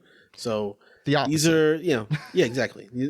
These are the ideas that are what the people are fighting for when they go for the One Piece. Now, I do appreciate the villains being truly bad here. Like the look, I'm sure we'll get a whole backstory. We've been told about Kizaru's gray area justice, and he's still carrying out his orders because he has, that's his attitude, as we talked about 2 weeks ago. But there's definitely a difference with the Five Elders. And do you have anything else, Ed? No, that was it. So just to hop off of that, Kizaru said, like, his specific line about Lucci is he's a very capable agent. He sent all of the information I wanted to know. I wonder what that intimates, because I do, at first I was like, oh, Lucci's just obviously being a complete Lucci here. Don't want to be one of those. But he, in giving the status update, not only does he not fill Kaku in, and Kaku has been the more staunchly loyal to the government guy here. Jokes aside, he's the funniest, 1920s penny whistle, whatever. Farthing. Penny farthing. Well, no, penny whistle in this case. That's what his They name both says. But the sentence ends with Lucci here saying the Straw Hats are, and we don't find out what he's saying there. I am leaning toward, I think Steve said that, there's the chance of him turning face here, and I still think that's very much on the table. I've gone back and forth about that while reading this chapter, but it's a long chapter in that there is a ton of text. This didn't feel exposition-y in the least, although it did start reintroducing Luffy, in his own words. I think there's a lot I want to say. I'm going to try and keep it short, though. I think Vivi coming more into the story here, not just as the YouTube screenshot, but generally, we've been talking about Vivi's trajectory back into the main story, and I think that's one of the reasons we're seeing her in this particular moment, and also probably one of the reasons we got all of that time explaining what happened to her dad and her. I love the Luffy and Usopp dynamic. I feel like that has, like, when is the last time we've had like a lot of, those kind of moments between the two of them specifically? This chapter definitely felt like a return to form with some of the old stuff. We talked about the log pose, Frankie and Vegapunk's discussion kind of felt like something you would have heard a while back in earlier One Piece. This whole arc has felt very like, let's bring together a lot of major arcs that we've had before, throw a bunch of those characters into a bowl, and see what happens here. Because you have a lot of echoes of Enies Lobby, literally, for example, O'Hara, the Buster Call stuff, and then you have a lot of Shabari echoes with Kizaru and Sentomaru, and all the Vegapunk stuff obviously, has been rehashed through the end of Enies Lobby, Punk Hazard, and so on. So it's been like such an interesting mixture of old and new stuff. And also, like, what if these characters had to interact like this? And I think this continues here. And it's been more enjoyable than I think you would think it would be if you just like wrote it down. Like, oh, and Lucci's here, and also Kizaru's, on the shore doing this and this. So I'll say, I really don't know where things are going, except that they're not going to go according to plan. There's no way they're easily getting off of Elbaf. I know. No way they're easily getting off of Egghead. And on to Elbaf. And I don't know when we're going to get that Bonnie Kuma thing. It feels like it needs to happen at some point before we leave Egghead, but I don't. Who knows? Would Shanks still be at Elbaf too? No, he was setting No. off. I Yeah, think he's they were. off. he Yeah, was that's leaving. right. Okay. Yeah. I feel like the Bonnie thing is going to happen when they're like sailing to Elbaf. I feel like she's going to tell them what she saw, perhaps. Maybe. I mean, maybe because she knows. I mean, it seems like her connection to the Straw Hats grew after that. And I wonder Yeah, why. definitely her entire demeanor changed. Yeah. And like she clearly didn't want to kill Stella anymore. Like, Yeah. So we haven't done this in a we can- while. Oh, go ahead, Mel. Sorry, we can finally find, because like we know that Kuma, like, what did he like gave himself up to be experimented on, didn't he? He like Yeah. volunteered himself.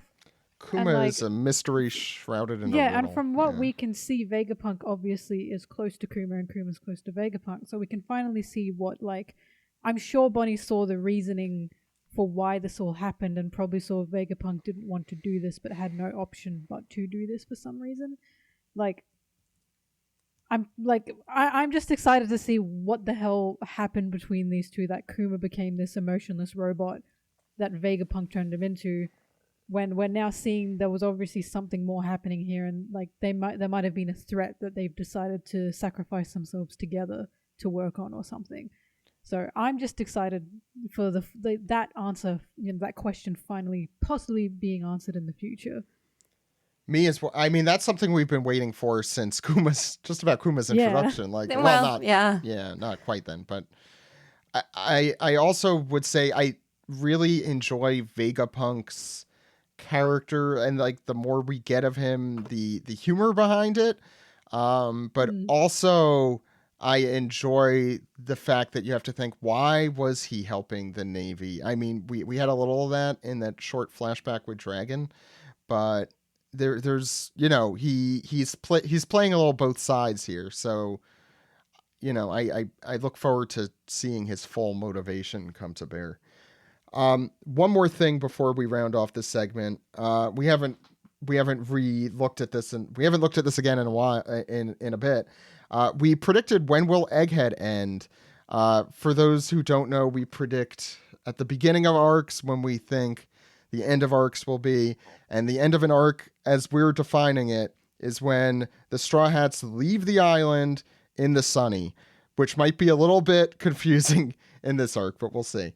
The people who are still in this is how I should probably do it, so I don't go through everyone. Right now, Ed, you said 11:05. I think that's doable.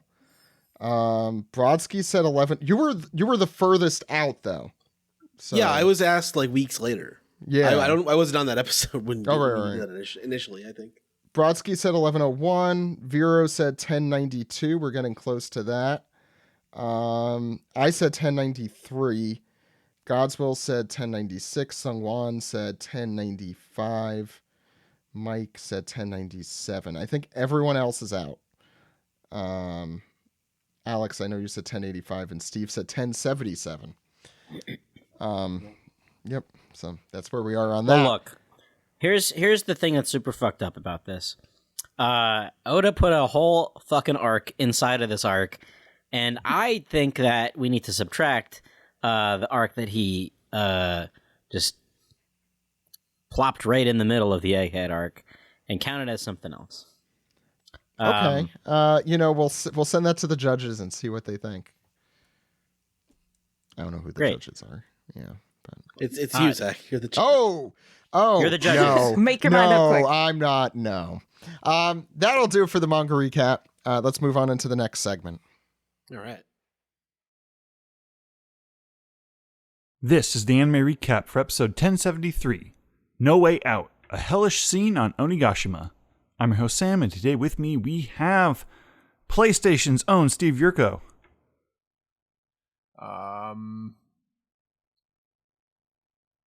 Damn it! What were some of Sony's catchphrases for PlayStation?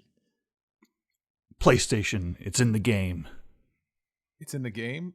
Isn't that EA Sports? Yeah. Okay, cool. Because I was almost going to say that, and then I'm like, no, that's EA Sports. It's in the game. Well, I'm in the game. I think Yeah, Think the Simple game. was PlayStation. Yeah, they never really had like, because I was almost like, oh, what was the one with the guy that worked in the office, but Kevin can't Butler? remember anything. Yeah. And then Did he he have got a fired? No, his contract went up, and then like he got. I think Sony tried suing him because he did like an ad with a Wii in it, Oh, and there was like a non-compete clause or something. gotcha. Okay, that makes sense.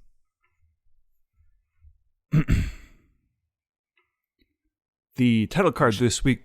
Oh, sorry. Sorry, I'm talking about PlayStation. So I'm like, oh, I should have used the one where all the where all the PlayStation characters are talking about Mike or something. It sounds Remember that vaguely one? familiar. I remember the baby, the doll.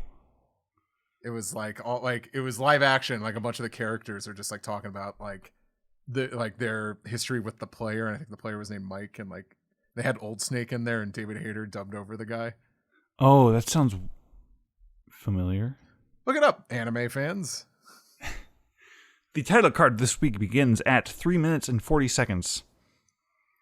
And, Kaido is still watching in disbelief as Luffy, just using the ground as a trampoline is kind of Gear 5 Luffy's thing right now. Mm-hmm. And Kaido's saying, Here's my first gripe with the episode was we already have the previously on recap. Mm-hmm. And then when they flash back to things That happened in the last two episodes. Fifth Gear Luffy has done, like the overly animated pulling the ground up to deflect the attack, which okay, And it was 2 showing episodes basically ago. most of it. Yes. And then showing the giant Luffy coming out of the clouds again, which we just saw in the previous episode recap. Yes, This that's was that was what I was going to comment on too. Just like how much we are flashing back to things we saw within the last couple of episodes. Mm-hmm. Like, hey, remember the good old days when Luffy was in Gear 5? It's like he's still Gear 5. Yeah, the way he's standing around, like the Super Saiyan vibes are like really kicking in now. Like as Luffy's just kind of Yeah. standing around, like in the mode casually. Mm-hmm. But Kaido is saying, when your mind and body catch up to your powers, awakening occurs. And then we also get some we get a flashback of each of the lead performers getting defeated, like Jack being beaten by Cat Viper was his fight. Or wait. Oh no. No, Jack- Cat Viper did Parasparrow. Dogstorm Yes. beat Jack. And Sanji beating Queen, and Zoro beating King. And they're treated like flashbacks that Kaido's having, even though he was not Yeah, present. Kaido for was those. not there to witness them. More So we got yeah. go back to fighting, and Kaido's just like slamming Luffy around with his big spiky club, and Luffy's got these like spiked protrusions all over his body. He looks like an RE4 like Iron Maiden, like the Yeah. spike indents stretching him around. And he does like this isn't like a named attack, but it's like a gum fireworks type thing where he's just kind of spinning in the air and his arms are firing off in all directions. Flailing. And I guess the fire from down below is starting to make its way up to the roof, like it's burning through what I assume is quite a thick layer of rock between the roof and everything else. But enough of it is starting to obscure Luffy's vision, and there's ash and sparks and flames coming up. And Kaido's like, "Oh, your friends are all down there. They're dealing with the fire. You think they've beaten all of my henchmen, but do you think they can stand against the natural forces of the natural fire. world of fire?" And then Luffy's saying, "It's like, oh, I trust my friends. Don't underestimate them. I've left everything else up to them, and all I have to do is beat you." He's doing his Luffy thing. Mm-hmm. And like Kaido like sends like a flying slash, and like Luffy like cups his balls and like scoots his torso up so that the slash goes between his legs.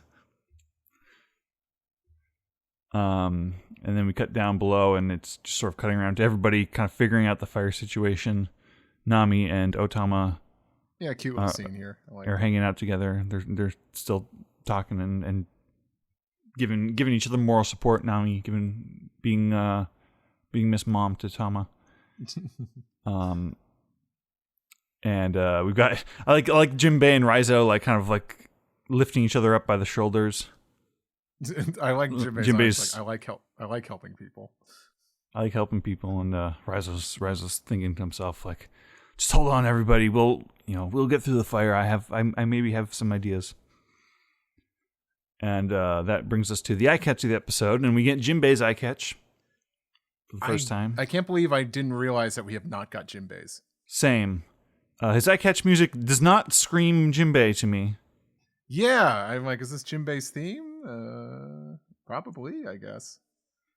I guess it was a song they had in their library that they might as well have used. Oh, there is a Jinbei titled song on one of the OSTs. I think the Wano one. I think he has one, so maybe this is it. I haven't listened to it in a while, so I was just surprised because we got like 2 Luffys. Didn't like Kid and Law get some as well? Kid and Law got them. I can't remember. I think Kid and Law, did they get them together or did they get theirs separate? Anyway, we talk about eye catches a lot and we remember very little about them, it turns out. Right. I mean, we take them for granted. We see them like so often that right. we just forget about it. Cutting around to different scenes, like Apu is trying to tell Inbi, like the mustachio number. He's like he's like egging Inbi on, like, oh, come on, just use your big strong body and punch through that wall. I don't care if it's burning. Lose your hand if you have to. Which is just speaking with a whole lot of authority for a guy who has basically no reason at all to listen to him. I guess was Apu in charge? Because remember, Apu led these guys. I guess to but Onigashima. But I feel like even Inbi should have put 2 and 2 together by now. Right. We've got Hamlet running around with Usopp and an unconscious Kinemon and Okiku. Mm-hmm. And Usopp's solution is to summon he grows like this sprinkler flower, like this pink little rotating sprinkler thing, and it's like, oh yeah, here we go, and then the flower just lights on fire instantly. And Hamlet has a funny line. He's like, "This is what a drop in the bucket means, sir." He's basically just kicking Usopp while he's down. And Raizo's remembering the burning castle from the flashback from Odin's death and the fallout from that. And he's like, I held that day in my heart for all these years. I want to be prepared in case we were ever in that situation again, because I never want to feel as useless as I did. And then we also get another scene of some time when Raizo was on Zo. Yeah, newly animated too. Yeah, this isn't like a previous scene. It's a flashback because it's a Raizo memory, but it's original content. And basically, like, when Zunisha would wash itself with its trunk and just like splash water on its back, that gave Raizo the idea, like, oh, I can use some of this water, and he uses like ninjutsu to, I guess, put the water in a bag of holding, more or less. And he brings the water out for this event because he was prepared for a burning castle very specifically, and this pairs well with Jinbei's Fishman Jujutsu, Ocean Current Shoulder Throw. So like lots of water from Zunisha, and Jinbei's martial arts throwing the water around and putting the fires out. Yeah, watch out, devil fruit users. Yeah. We have another scene of Yamato Momonosuke. Yamato keeps just grabbing Momonosuke by the whiskers and just pulling. Like, hey, guess what? New problem. the flame clouds that are floating this castle up, they're not going to last much longer. So you gotta find it in yourself to find your dragon powers and create new flames. Or he's been using his flames, but he needs to keep making more because they'll only last so long. And Momonosuke, in Momonosuke fashion, is like, I was not ready for responsibility like 50 episodes ago, and I was kind of thinking we'd be done by now. So we leave that hanging just in time for Luffy. Being done. Yeah, Luffy and Kaido, they're continuing their fight. They're up in the air. There's a big lightning storm going around. Like Luffy grabs onto one of the lightning bolts and kind of spins around it like a monkey bar or something, or like a gymnast. And I like the effects. I like this kind of lightning graphic that they have as Luffy is grabbing it, spinning around, and then he's like pulling it in, holding it into one hand, and almost like coming down on Kaido with it like a spear. And he's got his crazy face going. Kaido's ready to fight him off. They're staring at each other. To be continued. General thoughts on this episode, Steve? So episode. Definitely felt like one that's buying other teams some time here. No real spectacular sequences really stood out to me. I think the Jinbei and Raizo stuff was probably the best part. Mm-hmm. The Luffy versus Kaido stuff wasn't anything to write home about, I gotta say. And I think even the really cool lightning bolt moment felt a little flat to me, to be honest. And it just felt like it just ended so suddenly. Yeah, like we go from Momonosuke and Yamato to all of a sudden it cuts back to Luffy and Kaido and then just ends. Yeah, I was expecting to sit with that scene a little longer. Mm-hmm. Yeah, I think the episode is fine. The padding is very obvious. Nothing's like egregiously bad or anything, except for the time buying, but we expect that to happen.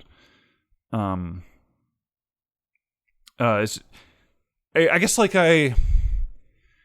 the whole arc has just got so much stuff going on, so many characters, and so many new problems to solve. Mm-hmm. Like I'm usually like a huge mark for the all the false climaxes and the story kind of coming up with new excuses to kind of keep tension going. Like, oh, you thought we were almost done, but here's a new thing that they got to deal with. Oh, but then this character thought of this thing, and then I'm cool with that. It's just that we've been here for so long. Right. We've done this so many times, and dealing with a fire going out after dealing with the flame blobby guy whose name I've already Kazenbo. Kanjuro. No, Kazenbo, yeah. Yeah, dealing with Kazenbo and dealing with the fireworks and dealing with those are already just like complete D plots of which that there's been like a stacking amount of. But yeah, I mean, like I kind of like the idea of tying it back to the castle burning and Raizo being prepared for this. Like I wonder if this specific problem was something that like was early in like the plot outline for the arc of like, I want at some point the castle has to be on fire so that Raizo can put it out or something. Yeah, I can't really think of much use for this storyline other than just so all the characters aren't just standing around doing nothing, waiting for Luffy to finish fighting. Right.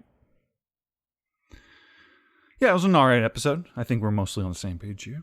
Yeah, like I wouldn't say this is a terrible episode, but I think we were riding high the last couple of weeks and a lot of buzz, so I think naturally, okay, the anime has to like recharge, and I'm pretty sure there's gonna be some crazy stuff coming up soon. But yeah, it's gonna recharge for like all of this week, basically. Well, we have a recap next week. Oh, do we? We have another Barto. All right, fair enough. Special, so we'll see you in 2 weeks. All right. Thank you for Thank you, Steve, for coming along. Of course. I think anything else you want to say before we move on to the next segment? I like when Luffy acts goofy.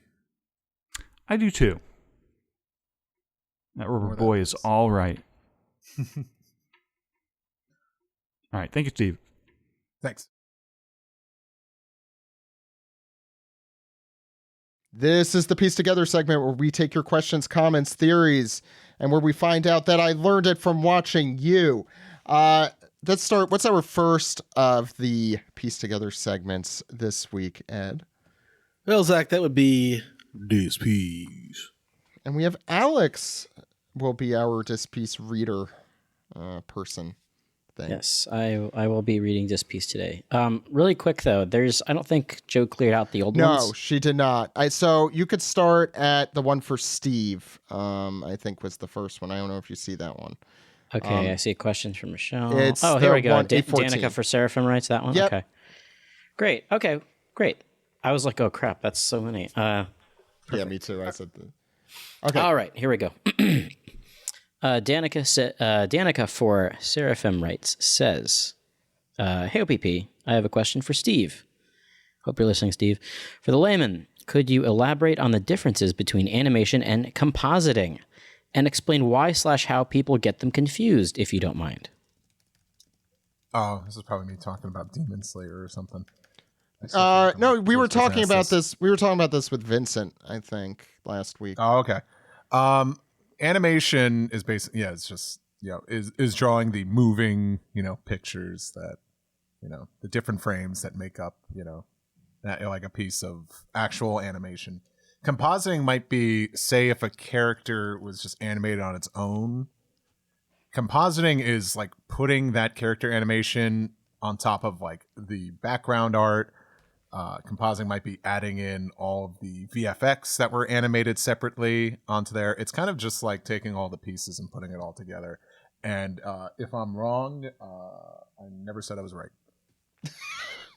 What a caveat. Alex. I don't want to read the next one. No, me neither. That's fine. Great. Reverse Eye Pizza says, another great chapter, OPP. You probably have a lot to do today, so I'll just ask for any advice on how I can have the ideal life of York. Pooping and eating all day, and then getting beaten up by a hot lesbian with her big extending staff. Now that's a good question.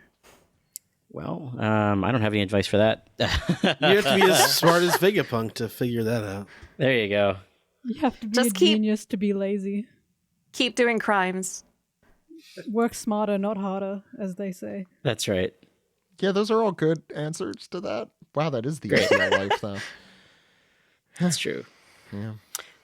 All right. Sailor Karna Still says, I must be psychic because I was just talking with my brother about the absence of Kuro from the story last week, and now he appears on a cover page. I'm going to use my newfound abilities to predict the ending. And then there's a word balloon, and then I got nothing. Thank you, Sailor Karna.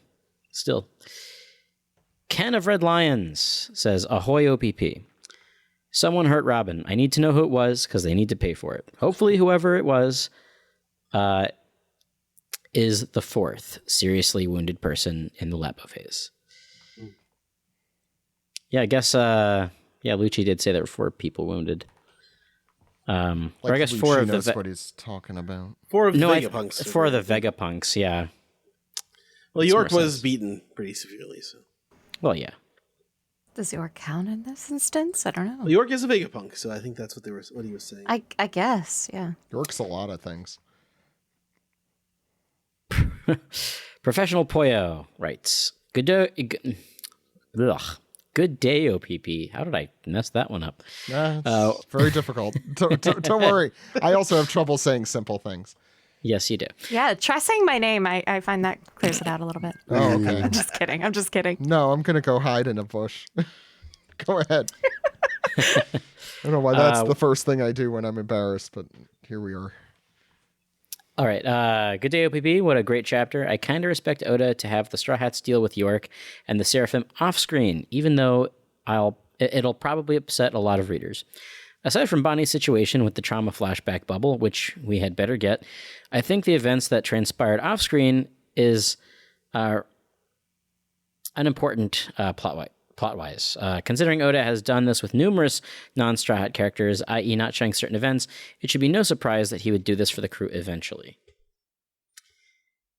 I mean, I'm sure we'll see something. We probably won't see, like, the big battle because, you know, at this point... I was thinking about this earlier.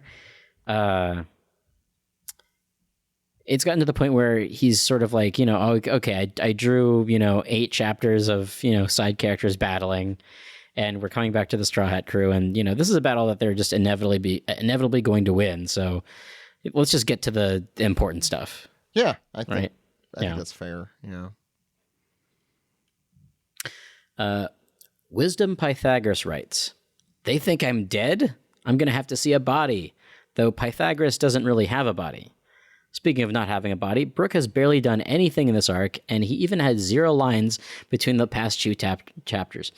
Do you think Oda has something planned for him to do in this arc? What would you like to see the most senile member do on this island of the future? Thanks, OPP. Press the big red button that blows it up. I'd love to see him do that.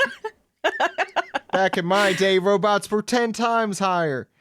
Yeah, he should smash another portrait wearing a big Luffy mask. He's scared the robots are going to eat all of his medicine. That's a great reference, Ed. Yeah, that is a good one. The robots are strong. God, I remember that commercial. Oh my God.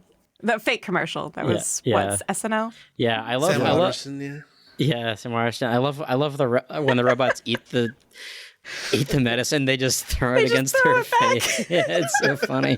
We've referenced this sketch for years, and I think this is the first time maybe we've like acknowledged it on the show. Well, because robots are in One Piece now. It's perfect. And they eat old people's medicine.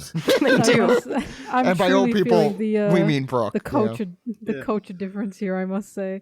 Well, this is a very specific reference. I don't think it's a cultural difference. Old Glory Robot Insurance. Look at that. That's what it is. Yeah. It does also help if you know. Yeah, it does also help if you know that like the person narrating that was also like on every like AARP like older person's organization.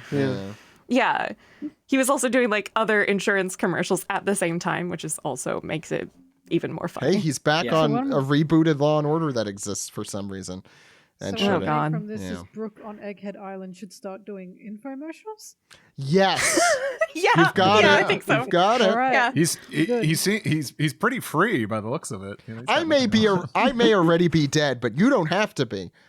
Ooh, that's good. Brooke the life insurance salesman. Don't end up like me. When I died, I didn't have any life insurance, and all of my crew also died. Don't be me. What are you talking about? Brooke is the life insurance character. He came back to life. But why am I still walking? Fair enough. Life insurance. Yeah. I got to collect on my own life insurance because I stayed alive. Let's move on. His favorite song is Binks No Insurance. What? Binks Insurance. I am so old, guys. Okay, what's next? All right. Cram Lightning says, hey, OPP, banger chapter as always. I can't believe Kizaru believes in something. And Elbaf. My question is, what happened to Robin? Wrong answers only. I think she stubbed her toe and is overdramatic. But they bandaged her entire body. Also, as a parent of a toddler, and Alex, speaking of, I stub my toe on everything now, and it really does fucking hurt. Ooh, have you stepped? I guess he's too young for Legos, right? Well, So we you have haven't Mega stepped on one of those Blocks. We have all of the trucks ever.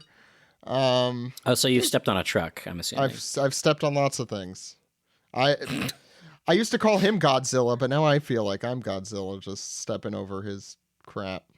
Either way, it's a kaiju movie. What's next? Vinny C, aka Doc Feelbad, says, hey, OPP, now that there has been both an earthquake and Aqua Laguna in Southern California today, it's clearly a sign that One Piece takes place in a post-apocalyptic version of the world we live in. Oda does it again. What a genius writer. Under the question, if you could erase one character from the series, who would it be? Absalom is cheating. It says Well, we did So, erase him because he's dead. yeah, he's dead. Can we emphasize this Queen. enough? Queen. Ooh, yeah, that's a good one. You know, I'm going to say a controversial answer here and say Senior Pink. Wow. Yeah, No, that's my I get where you're coming controversial from with one. that. Yeah. Remember Who the raised one? from the series. Remember that one Marine guy whose whole gimmick was just he was over the top and he wore like polka dot shorts and Oh, yeah. armored. Oh, knight he was in the- Yarisugi. Yeah, He was in the Caribou cover story, right? I think he was, but he was also like he showed up during Punk Hazard. Yeah, he's like at the start of parents that. are like, "Oh, someone think of the children." He's like, "Shut up," and That's who you I want to don't know, get not rid enough of? for me to be like, wish he was written out. I don't know, like I don't have too much hate for One Piece characters. Queen, definitely Queen, I think. Queen's was a good weird one. choice. That's yeah. I'm erasing Sanji. Get rid of him. No. You know what? Get him Delete out of him, here. it's fine. Least controversial thing said on this show today. That's my favorite thing about Sanji fans is that they know. We hate him. yeah. Well, we know how I don't bad he just can love be. Sanji. He's I your hate him. favorite character, but you hate him. And you To want him be die. fair, Like, I it's- think it's less you want Sanji completely erased as you want portions of Sanji erased. Yeah. And by Turn him you, I into a mean toy, me. maybe. Yeah, there you go. All right, we have one last diss piece. It's from Sheepman, who says, "Howdy OPP. What's the one piece of One Piece merch you're most proud and happy to own? I'm personally trying to get a copy of Volume 1 in every language I can, but only if I buy it in person in the country of that native language. English down, a lot more to go." That's a really cool, that's a fun thing to do. I always kind of wanted to do that and then always forget to do it. My favorite I piece think of about that. merch. Yeah. I have the Roger, the Portrait of Pirates figure or something. The one where he looks really, really good. That is currently my prized One Piece possession because I really love like Roger during his Wano days when he was younger. And Yeah. this is like the only good merchandise of Roger where he actually doesn't look old and dying, where he's like in his prime. So I'm very happy to have my my young Roger figure. That is a prime cut of beef. Exactly. I think I have this really nice like Hancock figure, but I've been meaning to get a nicer one at some point. I just really like her. So That's why you got the pages you got. To. oh, and Ace, and I have like a really nice. I forget what series it was from, but this great Ace figure that had like a lot of fire around him, and it's really hard to keep up because I keep losing the little tiny stands for the fire. Do they have a figure of the Yamato Ace? You know that scene from that very good I don't With the that sake? animated episode? Yeah. I think it's coming. I think it's coming. Yeah, I think I What? saw that was coming. The one of them drinking I've sake also- together. I've also been trying to find a good lore figure, but nearly all of them, he's got a really messed up face. He's got a really dumb He's face. always got Yeah, a really dumb face, and it's like, why is it so hard I think to that's get just his face. Yeah, maybe Law just has a dumb face. Yeah, maybe he's I just think got we've a been dumb trying to face. say this. I have a lot of crap. I have a lot of crap, but I took a look and actually it took me a while to actually finish the set, but having the dramatic showcase of the Mark of Friendship straw hats all raising their fists. Ah. Usually like Oh, then sometimes if I post a picture of my collection, that one usually gets a nice reaction. That's so. a good one. Beautiful. Yeah, Steve does have a lot of stuff. How about you, Ed? Wait, what was the question? Sorry. What's Favorite your piece what's of merch? I think. that right? you- Oh, you're- probably my replica of the Romance Dawn chapter, like the. Oh yeah, Yeah, God, that's really cool. Ugh, I wish I bought that years ago because it's so much money now. It's like over $200. But yeah, it's worth it. It looks amazing. Like the direct reproduction of Oda's art with where the speech bubbles and like what's been pasted over and like what's his original handwriting. Mm-hmm. It's really cool. Yeah, that's a real Holy Grail of merch. The Chogokin Going Merry is mine. I really love it. I had it on my shelf for like a really long time, but we took it down for Christmas stuff, and I just haven't put it back up. It's cool. It's got like metal parts, and you can interchange it so that it's like regular Going Merry, battle damage Going Merry, Sky Island model, and the funeral version. And it's that got, one like, is now in Rio de Janeiro. Thank you for the donation. Yes, it's also got like really cool like cross section parts, so you can like see the inside of the cabin and the cannon room and stuff. It's really cool. I've always wanted That's really those. neat. Yeah. I'm going to be very corny and say my favorite two are from Steve and Alex, particularly. From Alex, the little log pose. I love those like little kind of like in-world merch that you could that exists. Oh yeah, the log post is really really cool. Now I get to go to Laugh Tale. Yeah. That's the good thing. And also from Steve, I can't not say this is a pen, giant pen, with the One Piece pen. sail. Yeah, which you have to be careful of on windy days. Very old reference. There is a commercial that is in very broken English. It's only episode 2 of the podcast, isn't it? No, you're thinking of the broken English Strong World trailer. Right. It's a No, different- this We is Are a pen Maji. came years later. I think a couple years into the podcast. I think. Yeah. Yeah. Oh man, this is a pen. I love I it. wonder, you could, it might be on YouTube somewhere. Just look up This Is a Pen One Piece. I'm sure you'll find it somewhere. I would yeah. say a good runner-up, by the way, is a gift from Steve. My Django and Full Body WCF figures. Well, all the ones that I got from Steve, and they're really I didn't great. realize I got you. I didn't realize I got you Django and Full Body. You got me Django and Full Body, and then you got me Baroque Works. The way Steve said that, it's like, I didn't want to get you that. Oh, it's probably like Kuro arc Django, right? Oh, I think. Well, I have Kuro Arc Django, and I also have Kuro. I have the Alabasta arc Django and Full Body as well. I thought you gave those to me. I know I gave you the Baroque Works ones. I don't know if I gave you the Django and Full Oh, Body. I don't know where I got those then. Anyway, they're really great, and I have really awesome. And the Django Coliseum figure is really great too. It's one of the coolest figures I have. That was the last question, right? Sorry, yeah. I feel like we're just bragging about things. Yeah. Well, I mean, if I'm going to brag about another thing, the Ace One Luffy Piece, and the Ace Luffy and Sabo figures Yes, that Greg helped to design. Those are up in my room. Those are great. Love it. They're on top of my bookshelf. The only figures I have are that one and the Luffy and the samurai gear from that volume cover 94, 5, something like that. Okay, any other sorry. No, that's the last disc piece. So Zach, I think we have no, I don't want to step on Ed's toes Yeah, here. what comes next? Oh, yeah, Zach, why don't you answer some emails? Thank you, Ed Bad. First, Strong sorry, Ed. Strong Ed. That's much better. Ryan says, with the last few weeks of Gear 5 episodes and talking with various animators, which if you have not, please listen to our last 3 episodes. This question came to mind. From Romance Dawn up to Whole Cake Island, meaning not Wano, what is the best animated sequence that you can recall? Wano will not be a part of this since that arc is using a different animation style and is not done yet. What do you guys think?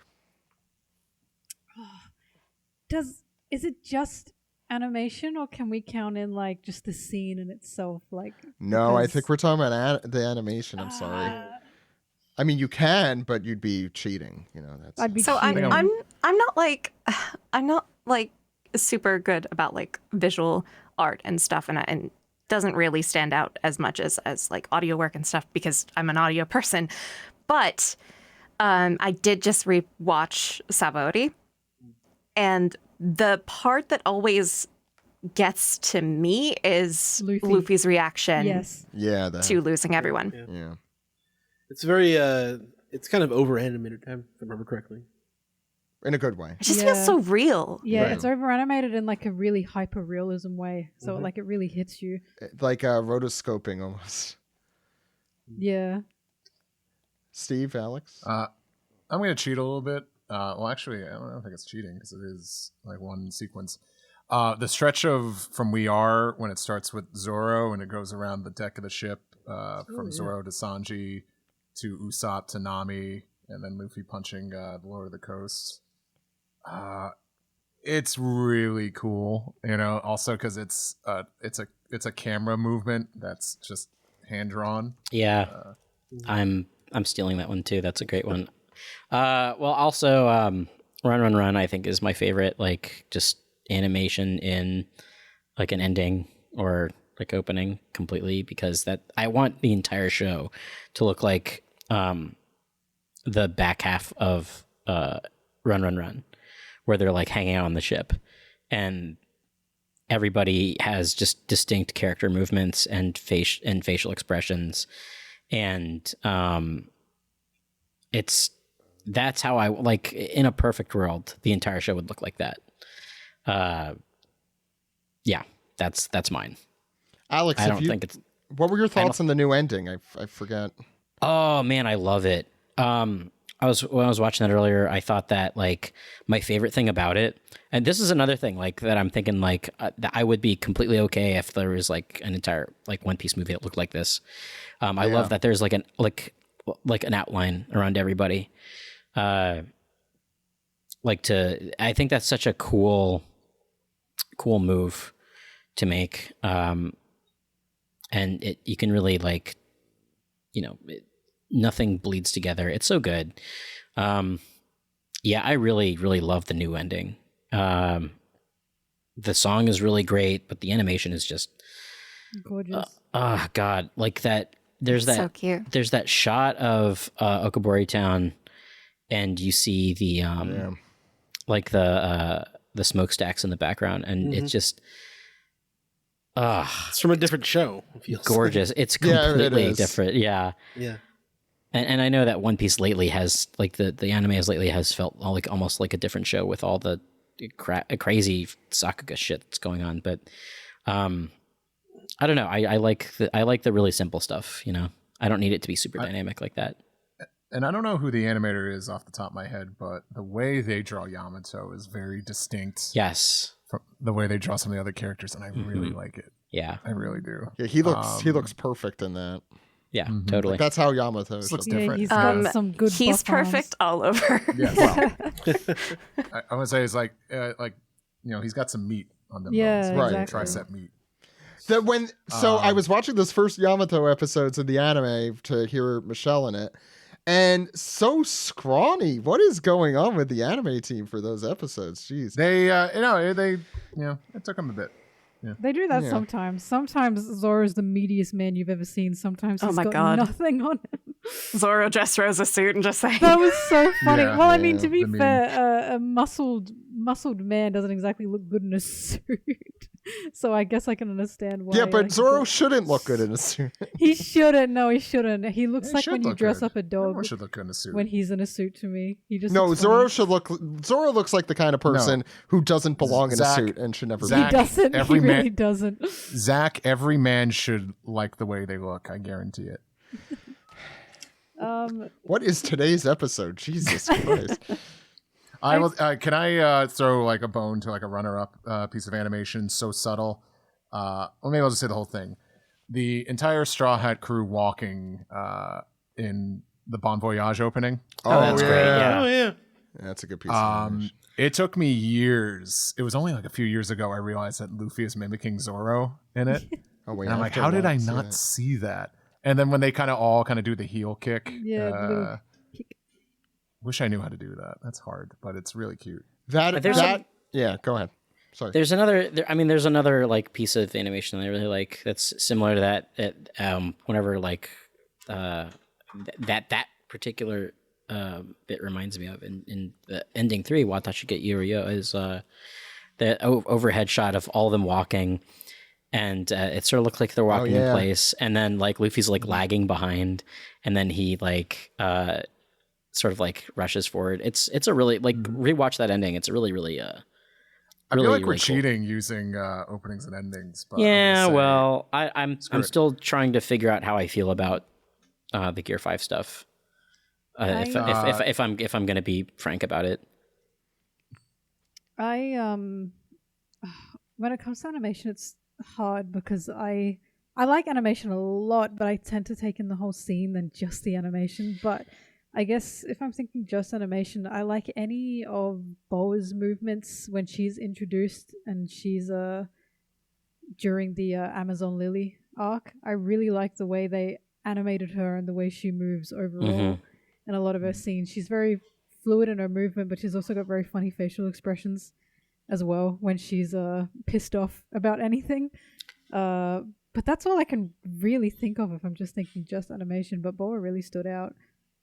There's a particular team, I think, that did those episodes that like I was it's gonna very say, yeah. it's very like it's Yuasa-esque. I don't know the name of was it Tate? I think it's Yeah. Tate, yeah. Yeah. God, I guess we were early Sakuga people because I remember talking about that kind of stuff way back in Tate, the yeah. day. Yeah. God, that takes me back. We would just. I think we would just. Yes, Alex. We'd call it movie 6 animation. Yes. Right. Yeah. Yes, we did. Not That necessarily. okay, so that now I actually have a true answer for the show that's outside of endings and openings. Frankie versus Fukuro when they're fighting alongside. Damn it! I was gonna say that as alongside the another water. runner-up. That's I didn't want a hug. that's my Oh. that's like my like any like God, so cool. He's just Yeah. Fukuro's just like skimming across the water, and like that whole fight, that whole That's a like that crazy whole leg fight. of that fight, that sequence is so freaking awesome. And that is one of my favorite episodes because of that sequence. That it's so cool. Like you can't get cooler than that.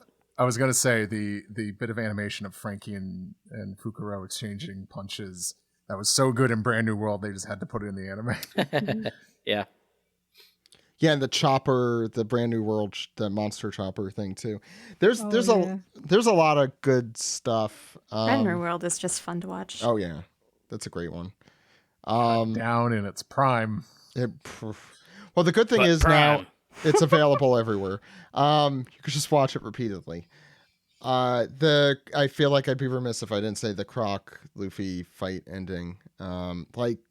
I think the eras in animation like that Skypiea era and the Water 7, I think Water 7 just had such, even beyond the story, I think had some really beautiful moments. The Usopp Luffy fight is still my favorite of the series, probably in the anime. Anyway, any Reddit stuff, Ed? Yeah, there was one Reddit question here in the subreddit Archipelago. Question is from Electric Dynamite, who says, "Hey OPP, I caught up with the manga back at the end of Thriller Bark and have been reading weekly ever since. Back then, I vowed to my friends that when they reveal what the One Piece actually is, I will get a tattoo of that panel. Or Wow. page. With the series slowly but surely approaching the ending, my friends are still holding me to my promise. My question is, what would be the absolute worst or lamest One Piece reveal that I would need to get a tattoo of? Aside from a Togashi-style wall of text explanation. Or, Zach, the heart. Remember the heart? I do remember From Bleach? the art. Yes, that one page where it was just black. Yeah, go It ahead. was all black. God. You just better hope it's not a Joy Boy dick graffiti, otherwise you're in trouble. It did make them laugh, what's gonna make a bunch of pirates laugh. What funny graffiti. It's gonna be like the worst possible thing it could be is the last panel is just Luffy saying, "It was the friends we made along the way." I don't know. That's not a terrible tattoo. I kind of hope Oda does that, and then someone says that, and Luffy goes, "That's stupid." That's what it should be. It should be Yeah. Luffy saying that's stupid in That's response stupid. to it. That One would be Piece funny. over. Yeah. I'm trying to think of any other bad answers there. Yeah. We do Oh, have one more segment, though. Wait, do. before one more bad answer is Okay. that stupid thing that was going around online as the ending. Well, son, you're ready to, or whatever the hell that was. The Boruto version of One Piece where everyone gets Oh, married and his son Boofy. Yeah, that's it.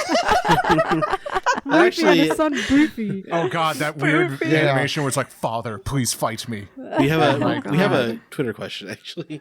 Oh, you have to say it though. Well, it relates to what we were just talking about. But yes, we do have Peace the Tweet. Yeah. Peace the Tweet. From Emil Probably one of our Norpol. last ones. Go ahead. We'll see. Emil Norpol says, "Let's put aside the exciting chaos and Egghead for a minute. Who will be on the crew of the inevitable sequel, Two Pieces? Luffy's God kid, damn of it. course. But who else? A daughter of Arlong's? Brooke again? Finally Bon Clay? I like how Brooke Brooke, I Brooke like how Brooke again. is just in the background. Hey guys, I'm here. Hey. Like, oh, is he? Again. Just what everyone wanted. Is Brooke just gonna be the Egon of this extreme Ghostbusters? Oh my god, yeah, and we've got to have what is there? I guess Law probably has a kid. I think Law's gonna die. Like, Yeah. like same. the thing. Yeah. The thing is, like, Law is He the wants to last die. character I think that would ever have a kid, but I don't because think any of them would have kids, honestly. no, but They this would is find an urchin on the street and yeah, then say they that's Yeah. their pick kid. someone up. Yeah. oh man, what if what if What a poor kid that would be too. Oh. What if a sequel series isn't about biological kids, but Luffy's just doing the Shanks thing where he just finds orphans? That would rock. I'd enjoy He that. just has to buy a bunch of straw hats and then keeps giving them. I'm gonna be honest. I don't really know how good a dad Luffy would be. Not No, a good- he's just doing the Shanks thing where he gives them a hat and then leaves. He wasn't exactly raised by good dads either. Oh, that's what I Yeah. should be doing. I need to get parenting lessons from Luffy. Give hat, leave. Taking notes right Leave. now. Okay. Just Yeah. and wait for Yeah. him to come find you and then fight you. What if perfect. what if the sequel series is just a slice of life? Like it's just, well, now I'm on top of the world. This is my life now. Like I like just that. goes to That the would be grocery so store. boring. I like think slice that of would be life. depressing for That would- Luffy. Yeah, Yeah, no, that would that's be true. awful.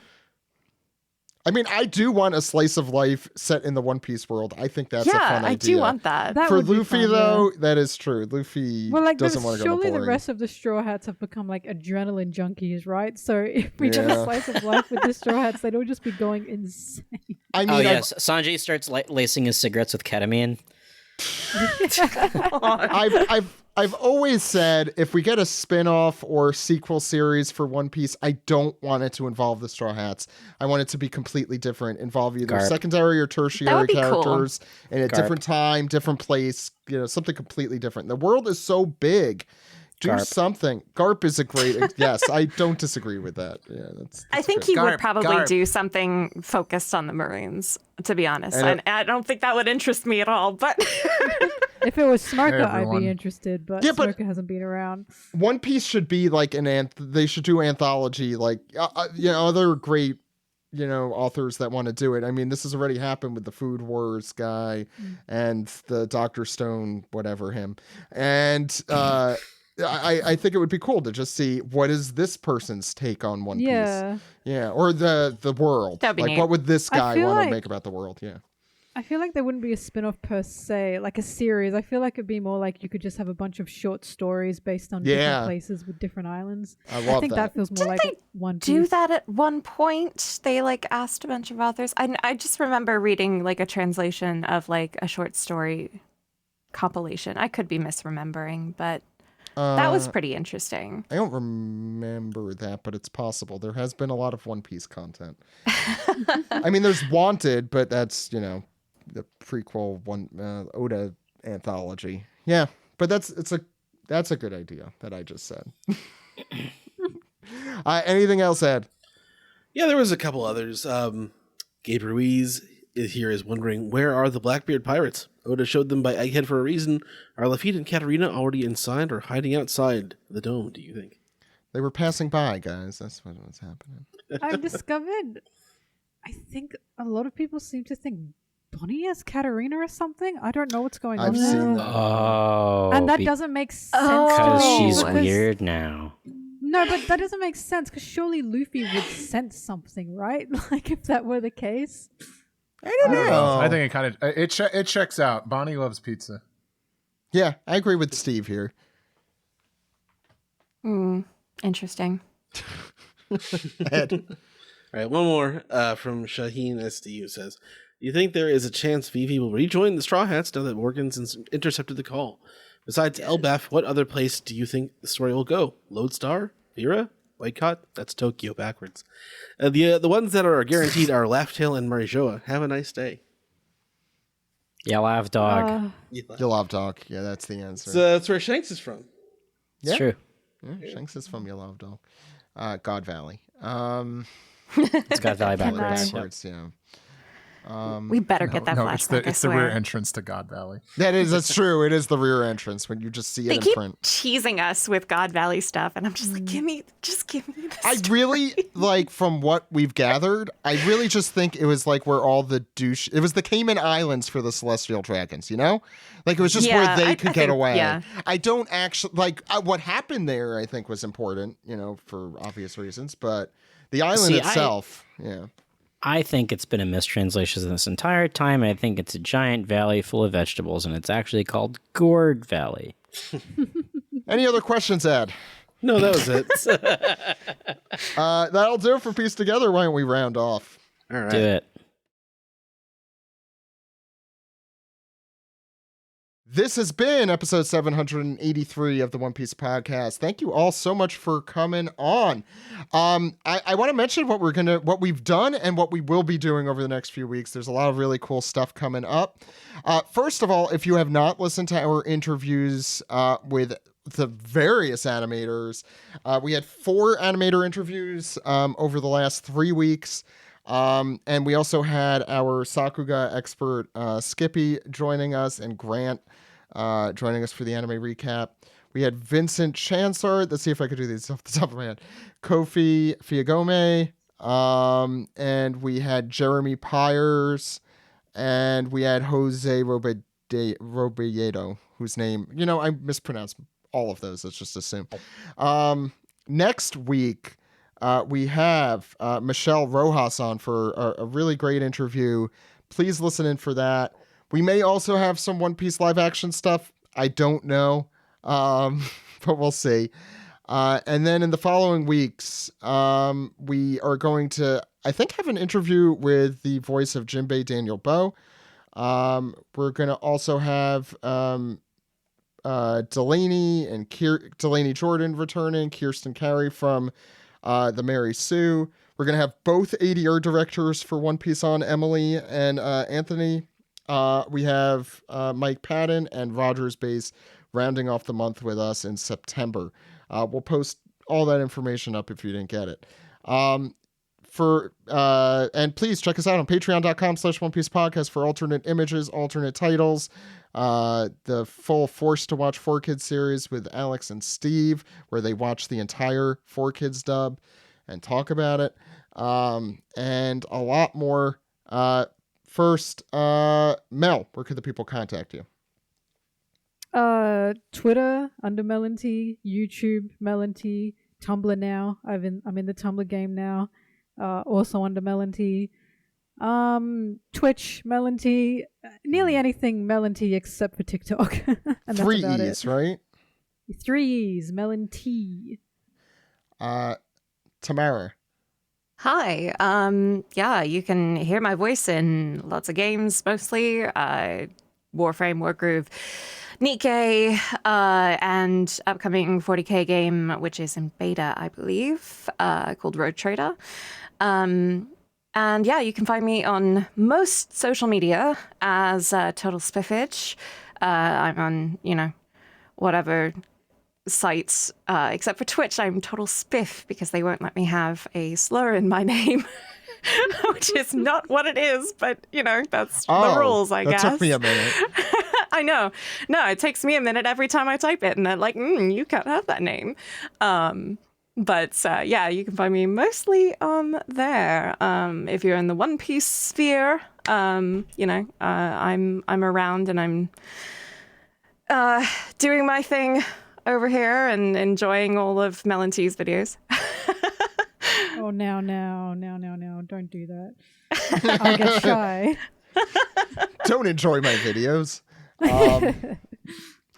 Alex.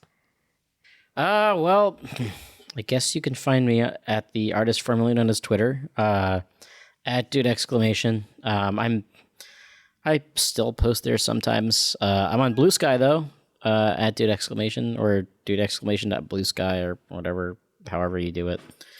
Aside from that, follow Super Art Fight on social media, and yeah, I guess I don't really have a social media home anymore. Maybe I should get back on LiveJournal. What about Zanga? Or I never did Everyone's Zanga. moved to Dreamwidth now for that. Wow. Didn't know that. Yeah, I guess just enjoy me on this podcast. GeoCities.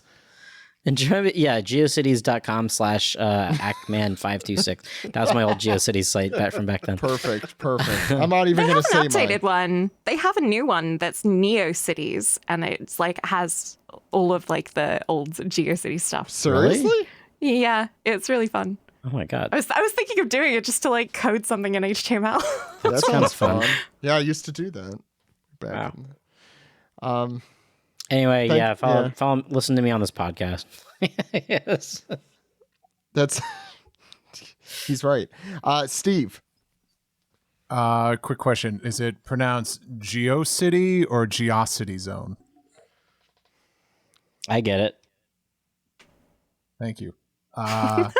Well, you could find me at steveyurko.com. Yeah, I'll be on Twitter, I guess. I mean, I haven't been inspired to post much there, but I'm on Instagram, Twitch. I haven't been active on in quite a while, but I'm on Blue Sky as well.